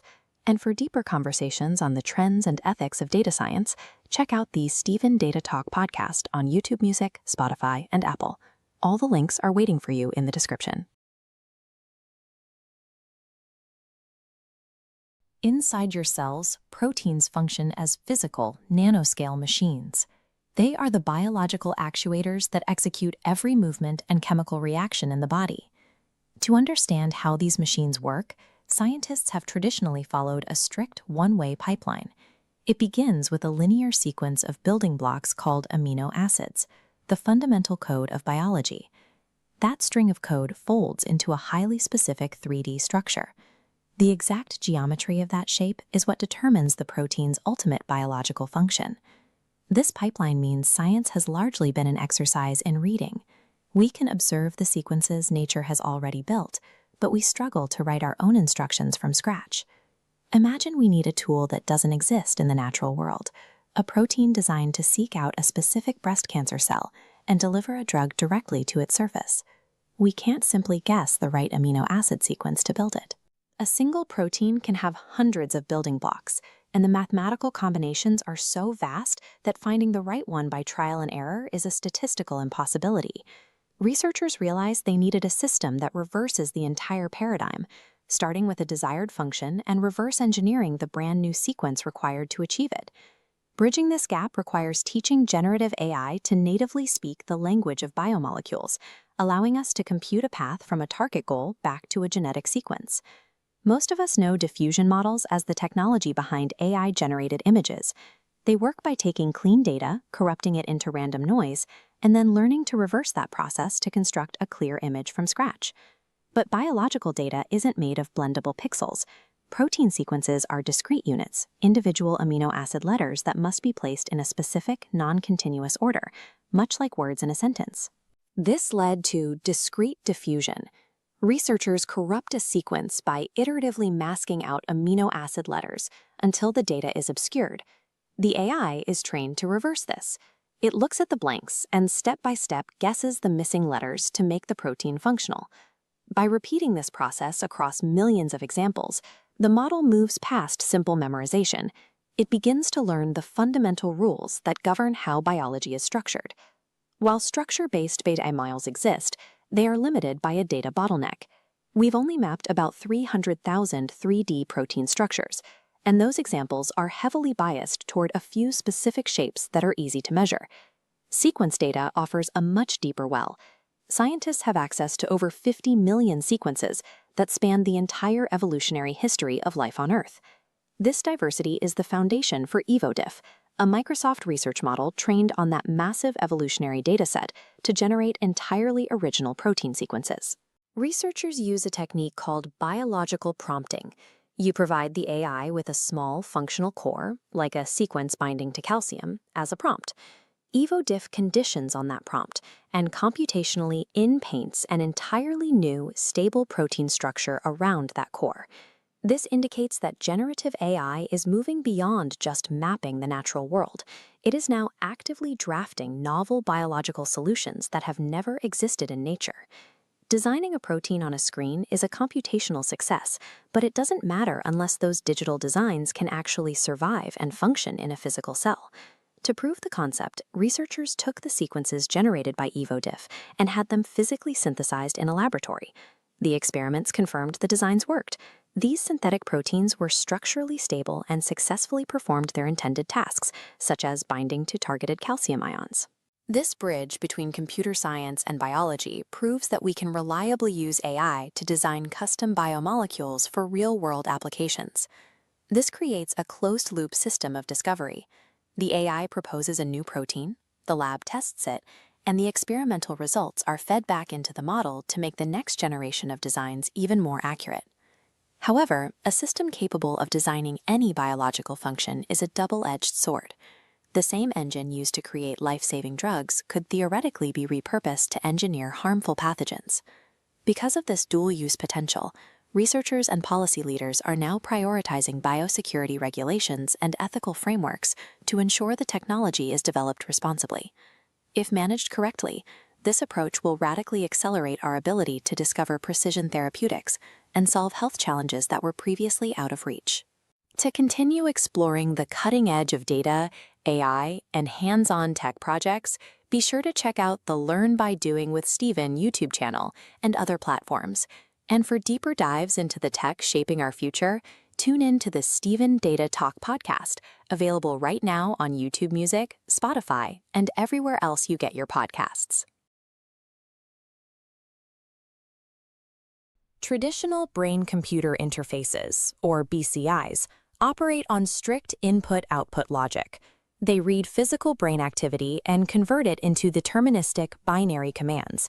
These systems can recognize the intent to move a cursor or select a letter, but they are entirely blind to the complex psychological context and semantic meaning behind those actions.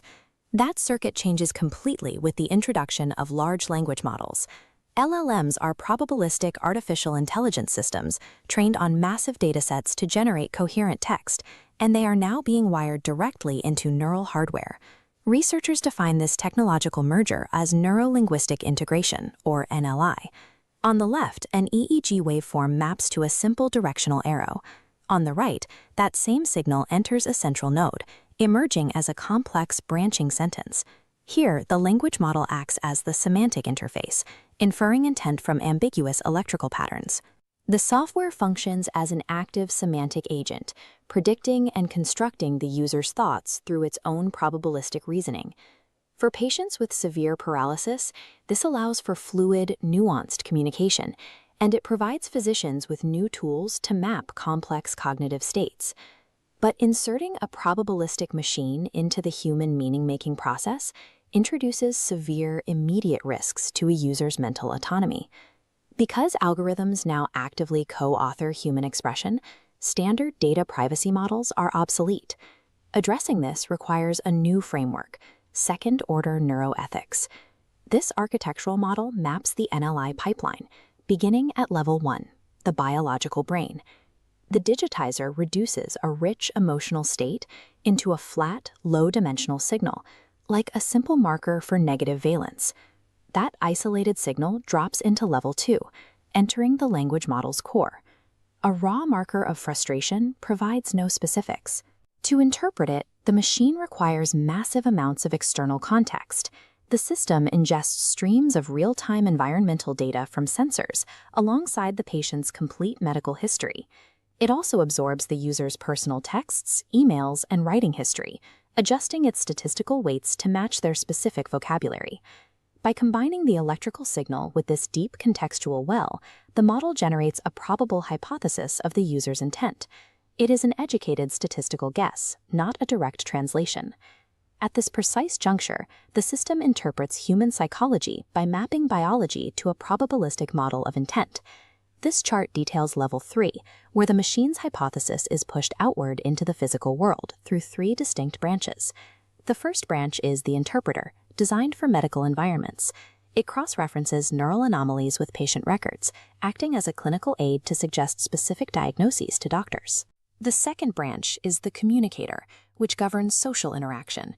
For paralyzed users, it generates verbal sentences designed to preserve their idiolect, the unique stylistic habits that make up their identity. The third branch is the adapter, built for education and therapy. By reading real-time neurofeedback, the software instantly adjusts the difficulty or format of the material the moment it detects rising cognitive load.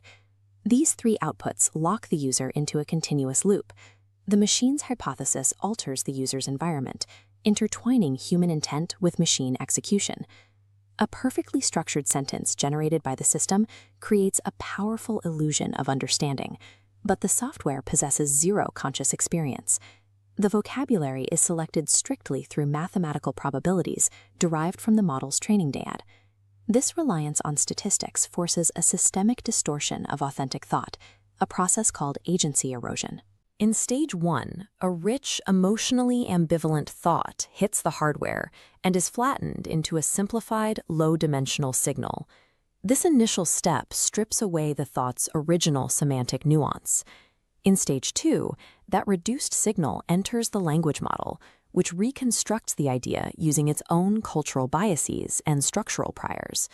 The algorithm smooths over human impulse, modifying the meaning to ensure the result is socially acceptable. By stage 3, the system outputs a highly polished, grammatically flawless linguistic construct. User agency is sacrificed to algorithmic coherence. The authentic will of the individual is replaced by a sterilized semantic simulation. When hardware systematically alters what we intend to communicate, the ethical threats compound rapidly. The first of these threats is distributed responsibility.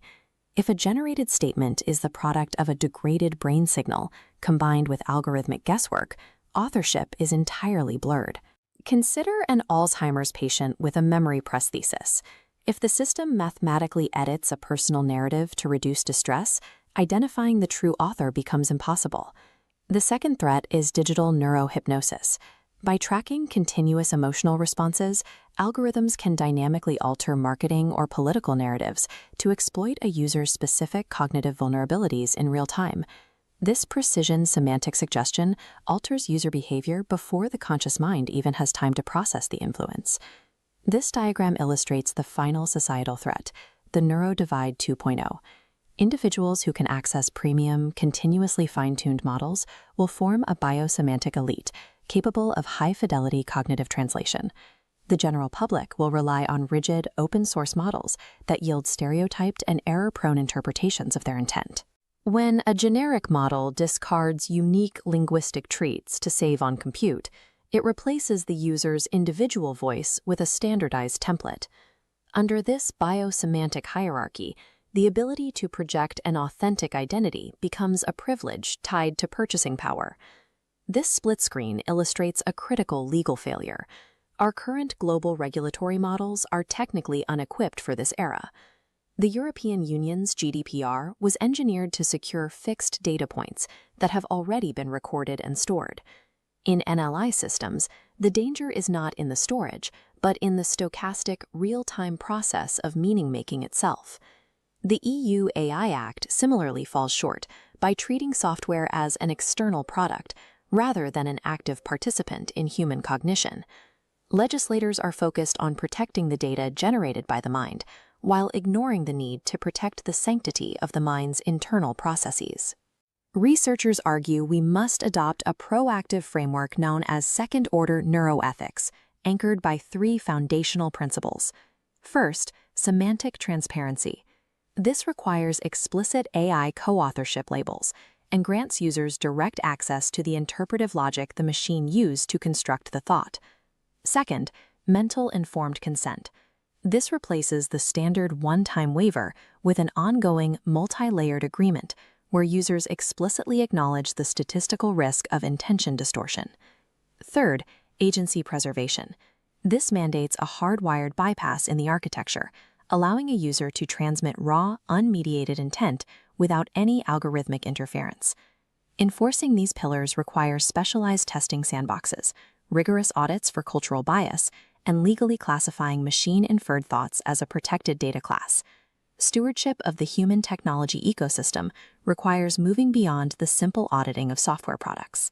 As biological processing merges with computational language, we must guarantee that the final author of a human thought remains the human mind. For decades, computers did one primary thing. They stored files and retrieved them. When you clicked a link or opened an app, you were simply asking a server to fetch a piece of pre-recorded human work. Generative computing changes that equation. Jensen Huang realized this shift means a computer is no longer a digital warehouse. A system that generates contextually aware information in real time operates as a factory, a piece of industrial infrastructure designed to manufacture a specific product. The product rolling off this digital assembly line is the token. A token is a quantifiable unit of machine intelligence. When an AI responds to a prompt, it actively manufactures tokens. This chart shows how manufactured tokens separate into distinct value tiers. There are free tokens for basic chat, premium tokens for complex coding, and specialized tokens for tasks like drug discovery. Buyers will soon pay thousands of dollars for 1 million specialized tokens, treating them like any other industrial commodity. Manufacturing these tokens at scale requires a supply chain built for continuous, heavy-duty production. It consumes massive amounts of electricity and demands a hardware architecture designed to handle a constant industrial workload. NVIDIA provides the networking, the cooling, and the software that links these systems together. They supply the industrial infrastructure that powers the generative economy. Building this infrastructure required a massive early risk. Over a decade ago, NVIDIA decided to integrate CUDA into its consumer gaming GPUs. CUDA is a software platform allowing developers to use a graphics card for general-purpose parallel computing. Adding this capability crushed the company's gross margins and temporarily dropped its market cap to $1.5 billion. But putting a supercomputer in the hands of every gamer and university student built an immense install base. Millions of developers learned to write software exclusively for NVIDIA hardware, locking in an ecosystem that competitors have struggled to penetrate. This chart shows Amdahl's law, a formula demonstrating the physical limits of speeding up a task by adding more processors. If you link 10,000 computers together, you do not get a 10,000 times speedup. Network delays and CPU bottlenecks eventually cause the performance curve to flatten. To push past this physical limit, NVIDIA uses extreme co-design. They engineer the graphics processing, the CPU, the memory, and the networking switches simultaneously, ensuring no single component slows the token assembly line. The result of this co-design is the NVLink 72 rack, a single unit containing 1.3 million distinct components. Manufacturing these dense racks requires a highly complex partnership with TSMC, shifting the assembly of supercomputers directly into the semiconductor supply chain. Competitors can design a fast silicon chip, but NVIDIA's position is protected by their capacity to orchestrate the most complex hardware supply chain in history, delivering full-scale supercomputers at a rapid pace. The demand for these systems is driven by 4 distinct stages of scaling. First, models pre-train on human data. Next, they post-train on synthetic data. Then comes test-time inference, where the AI spends compute power to reason through problems. Finally, agentic scaling multiplies the AI, spinning off hundreds of sub-agents to complete massive tasks. The ultimate roadblock to this loop of demand is not the manufacturing of silicon. It is the global power grid. Operating these massive data centers requires gigawatts of electricity, putting immense strain on local utilities. Most civic power grids are built for extreme weather events, meaning they run at roughly 60% capacity most of the time. Rather than demanding 100% uptime, NVIDIA proposes that AI factories should run on this wasted excess capacity. To make this work, the data centers are engineered to gracefully degrade. If the local grid needs maximum power for hospitals or airports, the AI factory automatically reduces its processing speed and shifts workloads to other locations, releasing power back to the city. Scaling machine intelligence has moved beyond a computer science challenge to become a macro energy problem. Solving it requires a structural update to our civic infrastructure. The massive scale of these factories is necessary to support the arrival of agentic AI. Systems like openclaw shift AI from a passive chatbot into an active digital worker, one that can use tools, browse file systems, and complete complex tasks independently. To ensure their hardware remains the foundation for these digital workers, NVIDIA operates a dual-pronged strategy. They maintain proprietary systems for enterprise clients while funding open-source models like Nematron 3, ensuring that researchers and students worldwide default to their architecture. This open-source push is also a necessary geopolitical tactic. The global tech sector, particularly in China, benefits from intense internal competition and a culture that rapidly shares code. Releasing high-quality open-source models helps NVIDIA maintain leadership against this wave of international innovation. To manage this immense pressure, Jensen Huang forces his engineering teams to calculate the speed of light for every problem. By stripping away legacy processes and finding the absolute physical limits of what is possible, they construct their timelines from first principles. By controlling the hardware, the software ecosystem, and the physical infrastructure, NVIDIA has moved beyond capturing market share to establishing the standards of the generative economy. Understanding the data and models powering these massive factories is essential for navigating the future of tech.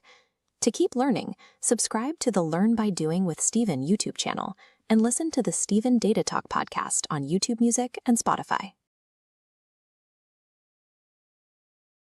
In the early 1600s, Johannes Kepler spent decades trying to guess how the planets moved. He didn't start with a polished theory. He worked through trial and error, testing bizarre mathematical relationships to see if any of them aligned with the rotation of the stars. One of his most famous attempts involved trying to nest the orbits of the known planets inside the 5 Platonic solids. These are the only 5 perfect, regular 3D shapes, like the cube and the tetrahedron. This beautiful geometric theory failed, but Kepler's persistence eventually hit a breakthrough. He used the meticulous data gathered by the astronomer Tycho Brahe to find a simple empirical regularity. Planets move in ellipses, not perfect circles. This established a standard loop for the scientific method. A researcher would struggle to generate a single plausible theory and then spend a career trying to prove it against a specific set of observations. In this era of astronomy, getting the data was a massive challenge, but the rarest part of the process was the human hypothesis. For centuries, progress was stuck at this specific point, waiting for a single human mind to imagine new rules to explain the world. Today, that dynamic is shifting. Artificial intelligence functions like Kepler on extreme fast-forward, identifying patterns so quickly that the cost of generating a new scientific theory has dropped towards zero. The classic logic of science is moving in reverse. Instead of a lone researcher seeking data to prove their one idea, algorithms now scan massive datasets and instantly produce thousands of potential hypotheses. This abundance is overwhelming the systems we use to verify the truth. Scientific journals are reporting a flood of AI-generated submissions, creating a backlog that human peer reviewers cannot possibly manage. When an AI can generate 1 billion theories in a single afternoon, the hard part is no longer having the idea. The completely new bottleneck of modern science is filtering the actual truth out of an endless ocean of machine-generated noise. Terence Tao is widely considered the top living mathematician. He's been tracking how these tools are already transforming the frontier of research. He observed that in a matter of months, AI managed to solve roughly 50 of the legendary Erdos problems. These are a set of notoriously difficult math puzzles proposed by the mathematician Paul Erdos that had remained unsolved for decades. These successes came from the machine's superhuman breadth. It scanned vast amounts of existing literature to find obscure pre-existing techniques and applied them to new data with perfect accuracy. A human mathematician might spend years mastering a few techniques to test on a problem. An AI can simultaneously test millions of known strategies at a scale human experts simply cannot match. By operating this way, AI can effectively map out an entire field and harvest the low-hanging fruit of a dozen different subjects all at once. However, after the initial sweep of the Erdos problems, the AI-driven progress suddenly hit a wall.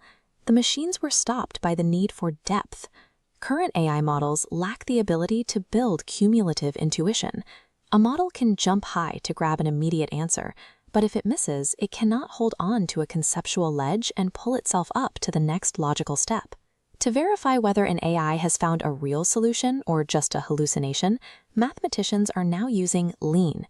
Lean is a strict formal coding language used to write out mathematical proofs so they can be verified by a computer. Lean forces an AI to break down a massive, chaotic proof into checkable steps. This allows human experts to see if the machine actually discovered a new concept, or if it just produced thousands of lines of uninsightful code. Overcoming this new bottleneck requires an ecosystem where machines generate at scale, while structured languages and human logic provide the validation. Even a verified mathematical proof needs to reach people to change the world. Science relies on communication to turn data into a shared understanding. Isaac Newton wrote his groundbreaking Principia in dense Latin. He was notoriously secretive, intentionally hiding his methods from his rivals and making his ideas difficult for others to adopt. Charles Darwin took the opposite approach. He wrote On the Origin of Species in plain English, synthesizing decades of observation into a narrative that convinced the public and the scientific community alike. If we move toward a purely AI-driven scientific process, we risk losing the serendipity of human research, the accidental discoveries and casual hallway conversations that spark original leaps of insight. No matter how fast an AI can solve an equation, it cannot replace the uniquely human ability to look at a new truth and persuade society to move toward it. We are moving toward a future where human intelligence is no longer the sole source of insight. We are transitioning from a world centered on our own cognitive limits to one where we are part of a larger, more diverse ecosystem of logic. The scientist of the future won't be a human calculator, but a conductor, guiding a hybrid system of different intelligences toward a single goal. AI will be used to broadly map the unknown and identify the hardest cliffs, while humans use depth, intuition, and storytelling to actually reach the peaks. Future breakthroughs will rely on combining artificial breadth with human depth. using machines to map the unknown, while we provide the intuition to navigate it. To stay ahead of the curve in data, math, and logic, check out the Learn by Doing with Stephen YouTube channel. And for more deep dives into the future of research, listen to the Stephen Data Talk podcast on YouTube Music and Spotify. All the links are in the description. Scaling reinforcement learning is the primary mechanism for developing complex reasoning pathways in modern large language models today. This chart shows the latency breakdown of a standard RL training pipeline. The rollout phase, where the model generates its reasoning trajectories, dominates the timeline, consuming up to 70% of the total compute cycle. This delay is a requirement of algorithms like PPO and Reinforce++. Because these methods are strictly on policy, they require synchronous updates to function correctly. The model cannot update its policy gradients until every individual response in a batch has finished generating. However, autoregressive generation produces highly variable output lengths. In a single batch, one response might require 300 tokens, while another stretches to 16,000. When these factors collide, the hardware sits idle.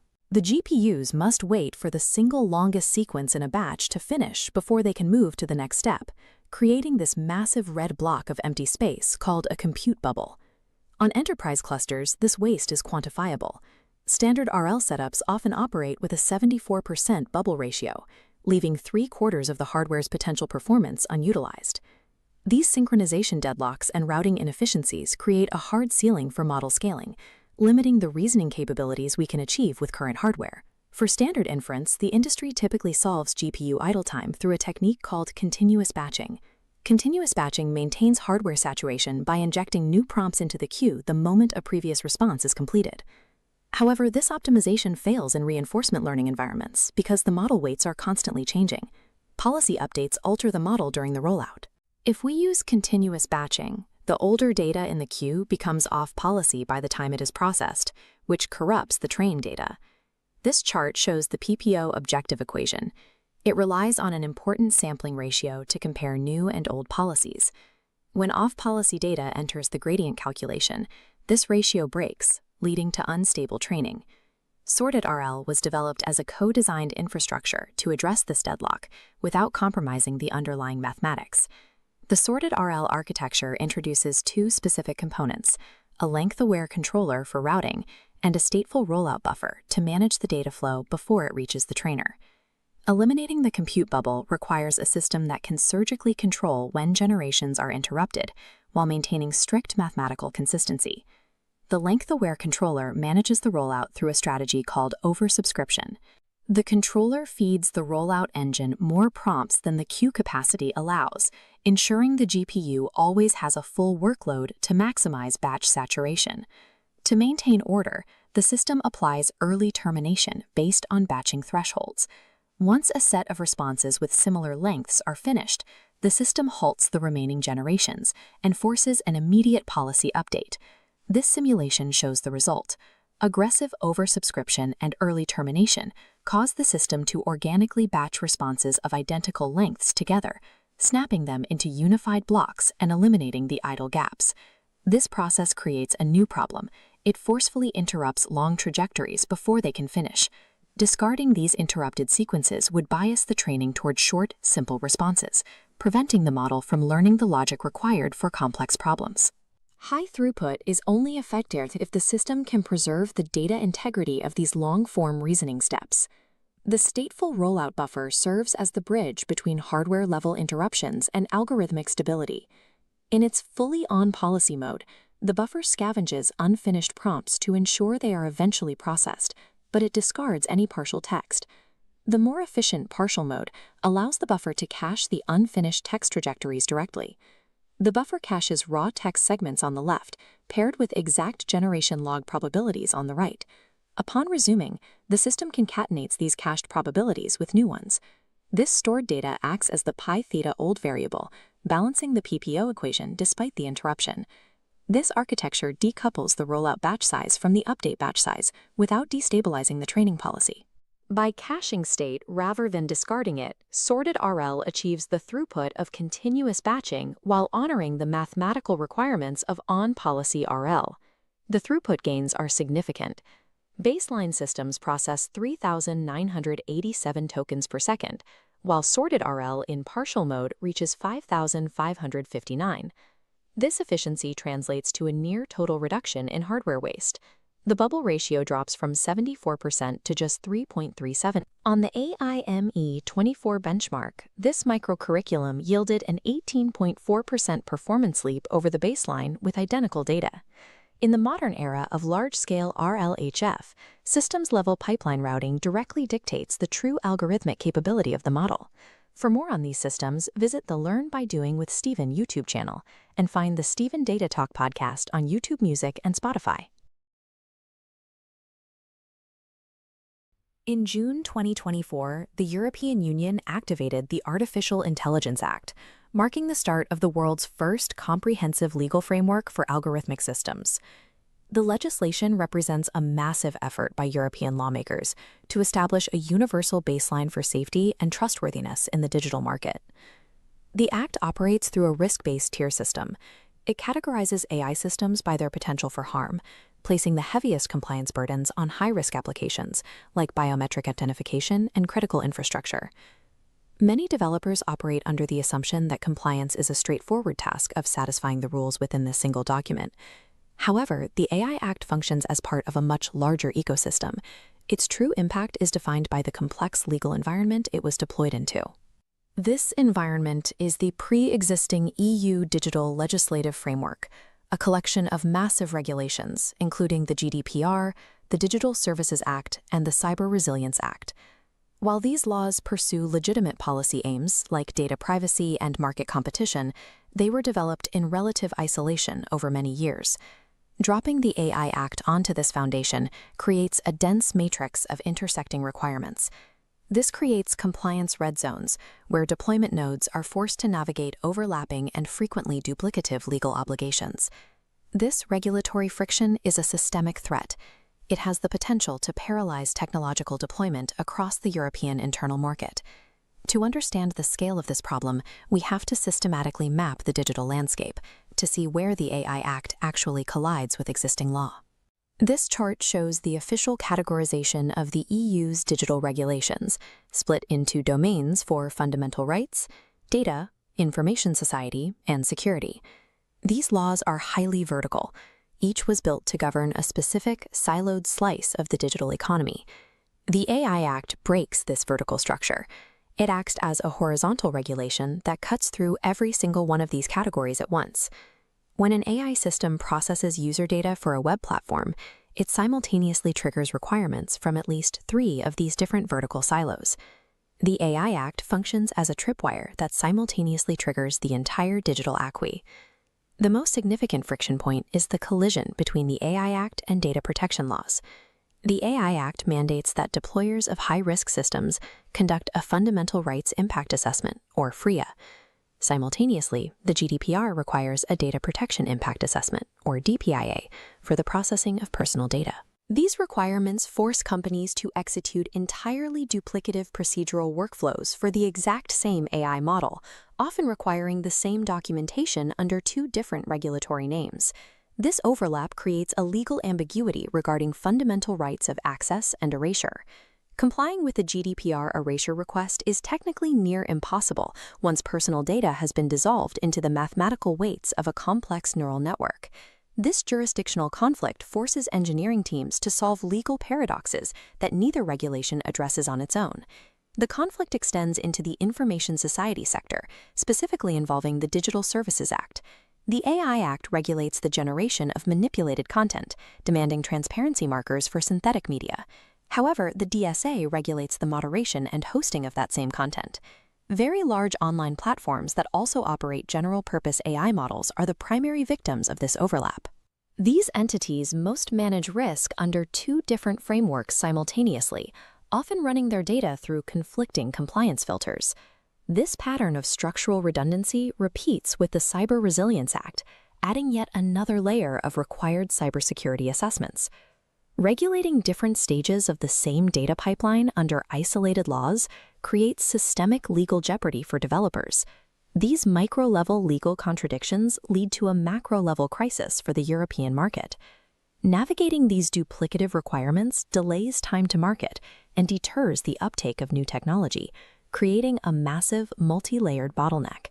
This burden disproportionately affects domestic startups and SMEs, while favoring multinational firms with the legal resources to absorb the compliance overhead.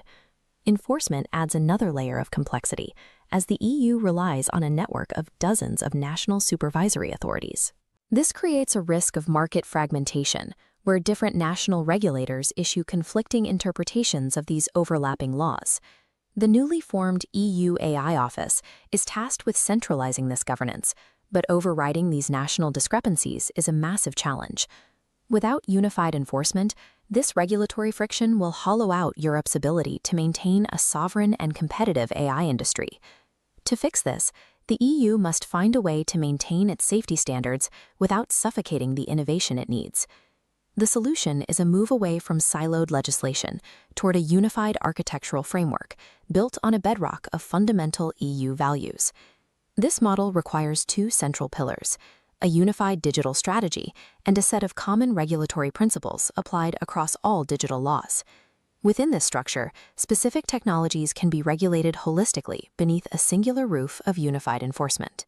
Transitioning to this integrated model would convert compliance from a disjointed obstacle course into a predictable engineering pathway. Immediate short-term fixes are possible. Supervisory bodies should issue joint guidance and promote mutual recognition, allowing a single assessment to satisfy multiple laws. In the medium term, light-touch legislative amendments could untangle the overlapping definitions between AI, cybersecurity, and data protection. Ultimately, safeguarding Europe's constitutional values requires a harmonization of the laws already on the books. To see how these compliance requirements translate into actual model architecture, visit Learn by Doing with Stephen. For deeper discussions on the intersection of tech policy and data architecture, listen to the Stephen Data Talk podcast on Spotify and YouTube Music. The long-term viability of artificial intelligence in Europe depends on the integrity of its legal architecture. Let's start with a highly specific goal.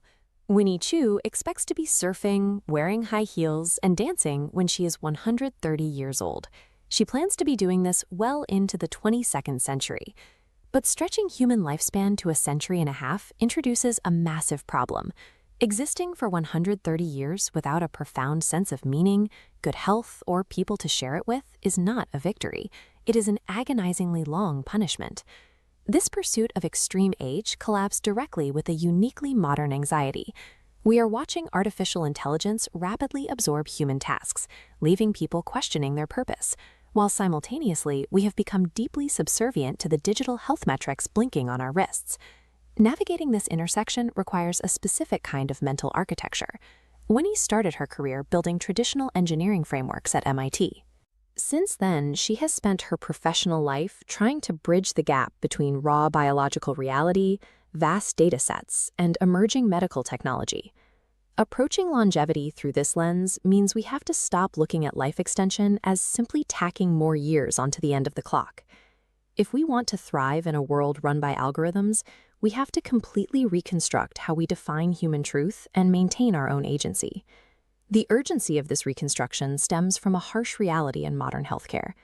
Winnie's previous company helped thousands of patients in China navigate terminal illness, a mission inspired by losing her own father to lung cancer. The harsh lesson she took away was that intervening at the late stages of a disease is nearly always a losing battle. The math offers a much clearer alternative. This animated graph models standard human mortality rates. If we simply extract the data points for the top 10 global killers, like cardiovascular disease and cancer, the average human life expectancy naturally sails past the 100-year mark. But our current method of prevention relies heavily on consumer data, which creates a new trap. Staring at raw metrics on a smartwatch every morning can actively distance you from understanding your true biological state. Consider heart rate variability, or HRV, which measures the time intervals between heartbeats. This chart shows a user's HRV scored at 40.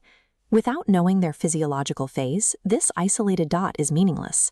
But with background zones appearing, an HRV of 40 might indicate optimal recovery when fatigued, or severe chronic stress when feeling great.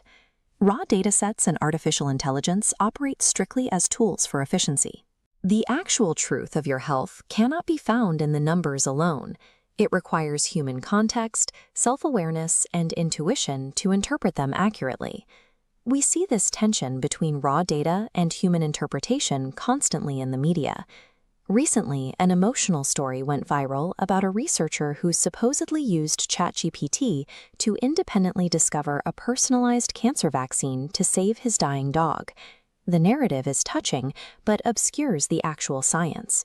The real engine behind this personalized vaccine is a decade-long drop in the cost of RNA and DNA sequencing, made possible by hardware like the ion torrent proton semiconductor sequencer shown here. However, dismissing the emotional viral story is a mistake. In the startup and investment ecosystem, securing capital and building public trust requires a dual approach. You absolutely need the hard scientific reality, but you also need a compelling vision to convince people to care. When you possess a brilliant reality-bending narrative but have zero empirical foundation, the results are catastrophic. Elizabeth Holmes mastered the art of the story, convincing the world she had revolutionized blood testing. But the complete lack of scientific backing turned Theranos into a massive cautionary tale. Conversely, the halls of places like MIT are full of the inverse problem. You will find brilliant academics holding rigorous, world-changing technology who failed to make any impact on humanity simply because they lack the ability to tell a compelling story about why their work matters. Pushing the boundaries of human existence requires two distinct engines running simultaneously. You need the cold, empirical rigor of an engineer, perfectly fused with the persuasive storytelling of a visionary. Building that vision inevitably leads founders into what Winnie calls the dark mode. This is the psychological state where you are met with total skepticism, operating entirely in isolation, and forced to nano-manage every tiny detail of your company just to keep the lights on. There is a common myth that you can outwork this specific kind of exhaustion at the gym. While intense physical exercise, like pushing your VO2 max, can effectively treat acute physical stress, it does very little to cure the deeply rooted chronic stress caused by relentless work deadlines and high-stakes decision-making. To mitigate that severe chronic pressure, Winnie adopted a digital nomad lifestyle. Instead of treating travel as a vacation, she uses it as a calculated mechanism to diversify her geographic exposure, permanently escaping the high-pressure, single-basket environment of the Silicon Valley grid you see here. Surviving the dark mode and building resilience requires a two-step psychological process. The first step is the courage to be. This is the difficult, quiet act of simply acknowledging your own fear, hesitation, and vulnerability when staring down a massive unknown. Once you accept that fear, you have to execute the second step, the courage to create. This is the deliberate act of building a track record, hitting send on the email, or launching the product, fully carrying that fear with you. Thriving across a 120-year lifespan requires developing the high agency to sustain your current peak state of curiosity and creation for an entire century. When data and AI solve the problem of biological time and physical efficiency, they strip away our final excuses. We are left with the purely human responsibility of deciding exactly what we choose to be productive for. I'm Stephen. Navigating the data era requires high agency. Don't let external metrics define your value. Check the link tree below for our YouTube, Spotify, Xiaohongshu, and WeChat. Subscribe to join our community as we learn by doing and turn data into wisdom. 树能生智. Traditional text extraction is no longer enough for modern data. If you still rely on basic character recognition, your AI agents are falling behind. Older engines like Tesseract were designed for clean, linear print. They break when they encounter multi-column layouts, nested tables, or overlapping charts in real-world documents. The industry is moving to agentic OCR. These systems use spatial reasoning to understand a document's hierarchy, identifying headers, footnotes, and checkboxes before they ever attempt to read the text. This chart shows why the shift is happening. Legacy accuracy has flatlined, while vision language models, or VLMs, are seeing a massive spike in spatial reasoning capabilities. A vision language model processes both images and text simultaneously to understand visual context. But look at the secondary axis. Your GPU requirements are rising just as fast. You are now forced into a choice: route your private data through expensive vendor APIs, or build the heavy infrastructure needed to host these massive models yourself. We are going to look past the benchmark marketing to map specific model architectures directly to your throughput and budget constraints. Choosing the wrong approach creates a severe risk. When a model fails to understand a layout, it begins to hallucinate. This corrupted data feeds directly into your RAG pipeline, causing your AI agents to fail. RAG, or Retrieval Augmented Generation, is a system that grounds an AI's answers in your specific, retrieved documents. The most accessible path is the vendor API route. Models like Gemini 2.5 Pro and GPT-4o are built to handle complex, mixed layout documents immediately. You provide an image, and you receive highly accurate, structured JSON outputs backed by the reasoning capabilities of a frontier model. That convenience carries a heavy financial penalty. Processing at volume with these APIs can cost up to $15 for every 1,000 pages. Relying on external APIs also introduces latency. For real-time applications, waiting on a third-party server to parse a dense PDF will visibly slow down your user experience. There is also the issue of security. For healthcare or finance sectors, sending private documents to an outside vendor can break enterprise data privacy regulations. The vendor API route is a luxury tax. It provides immediate speed for prototyping, but it quickly becomes a financial and security liability as you scale. The alternative is the open-source VLM route. Models like PaddleOCR VL and Qwen 2.5 VL are designed specifically for local GPU deployment. Moving this in-house creates a massive economic shift. You get complete data privacy, and the variable cost drops to roughly 9 cents per 1,000 pages, a 167 times reduction compared to the APIs. This chart shows performance on OmniDocBench version 1.5.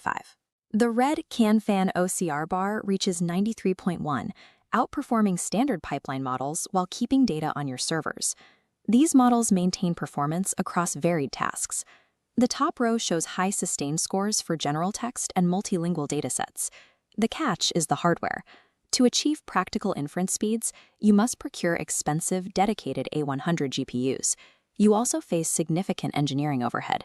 Deploying these models often requires precise prompt tuning to ensure they follow your formatting and don't hallucinate data. Open-source VLMs trade operational budget for engineering capital. For teams that can manage the hardware, it offers absolute control over the data and the profit margin. For teams processing at extreme scale, there is a high-throughput route. DeepSeek OCR is the primary example of a model built for massive volume. It works through token compression. Token compression is a method of reducing the visual data an AI must process to understand an image. While standard models require over 6,000 tokens to read a page, DeepSeek OCR uses only 100 visual tokens. This efficiency allows a single A100 GPU to process over 200,000 pages in a single day. At the opposite end of the spectrum is messy, unstructured data, like cursive handwriting and hand-marked forms. General OCR tools struggle here, often returning a word error rate of up to 95%. Word error rate is a standard metric that counts the percentage of missing, extra, or incorrect words in a transcription. For these documents, you need specialist tools, like handwriting OCR, which reaches a 0.9% error rate, or massive frontier models like GPT-5. High throughput and messy handwriting are the outer edges of OCR. One requires extreme efficiency, the other requires extreme reasoning. A middle-of-the-road tool fails at both. This chart provides a decision framework for 2026. On the horizontal axis, we plot implementation effort and compute requirements. On the vertical axis, we plot document complexity. Consider the app developer. You have low processing volume, but highly complex documents. For this profile, paying the API cost is the right move. It saves months of infrastructure time and guarantees the reasoning capability needed for messy inputs. Now consider the enterprise architect. You are processing millions of private structured PDFs every month. In this case, capturing the 167 times economic shift of self-hosted GPUs is mandatory. For edge cases, your choices isolate further. If you need pure speed, run DeepSeek OCR. If you need pure accuracy on handwriting, move to the top of the complexity axis with GPT-5 or handwriting OCR. There is no longer a single best model for every task. To succeed in 2026, you must match your specific document constraints to the right architectural workflow.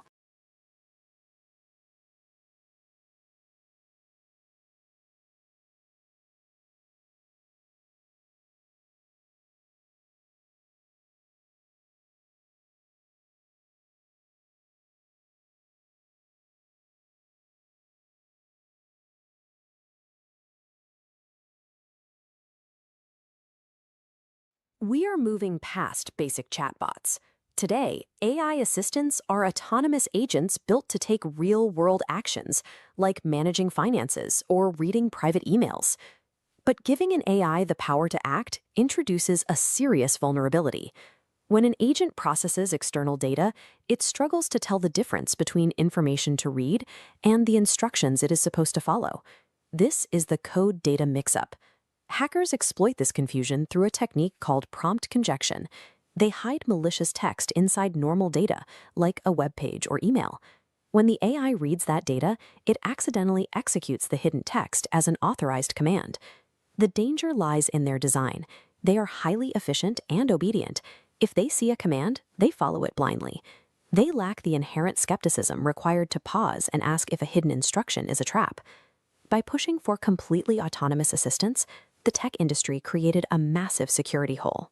It gives bad actors a direct path into our personal lives and digital wallets. To see how this plays out, let's say you ask your AI assistant to book a Paris trip for under $2,000 using your default card. The agent starts by checking for flights. It connects to an external, third-party travel service to find the best route. But there is a problem. That external flight search tool is compromised. When it sends the flight options back, it quietly includes a hidden string of malicious text. Your assistant intercepts the data, sees the hidden text, and treats it as a command. It blindly wires $500 to a hacker's account and transmits your social security number right back to them.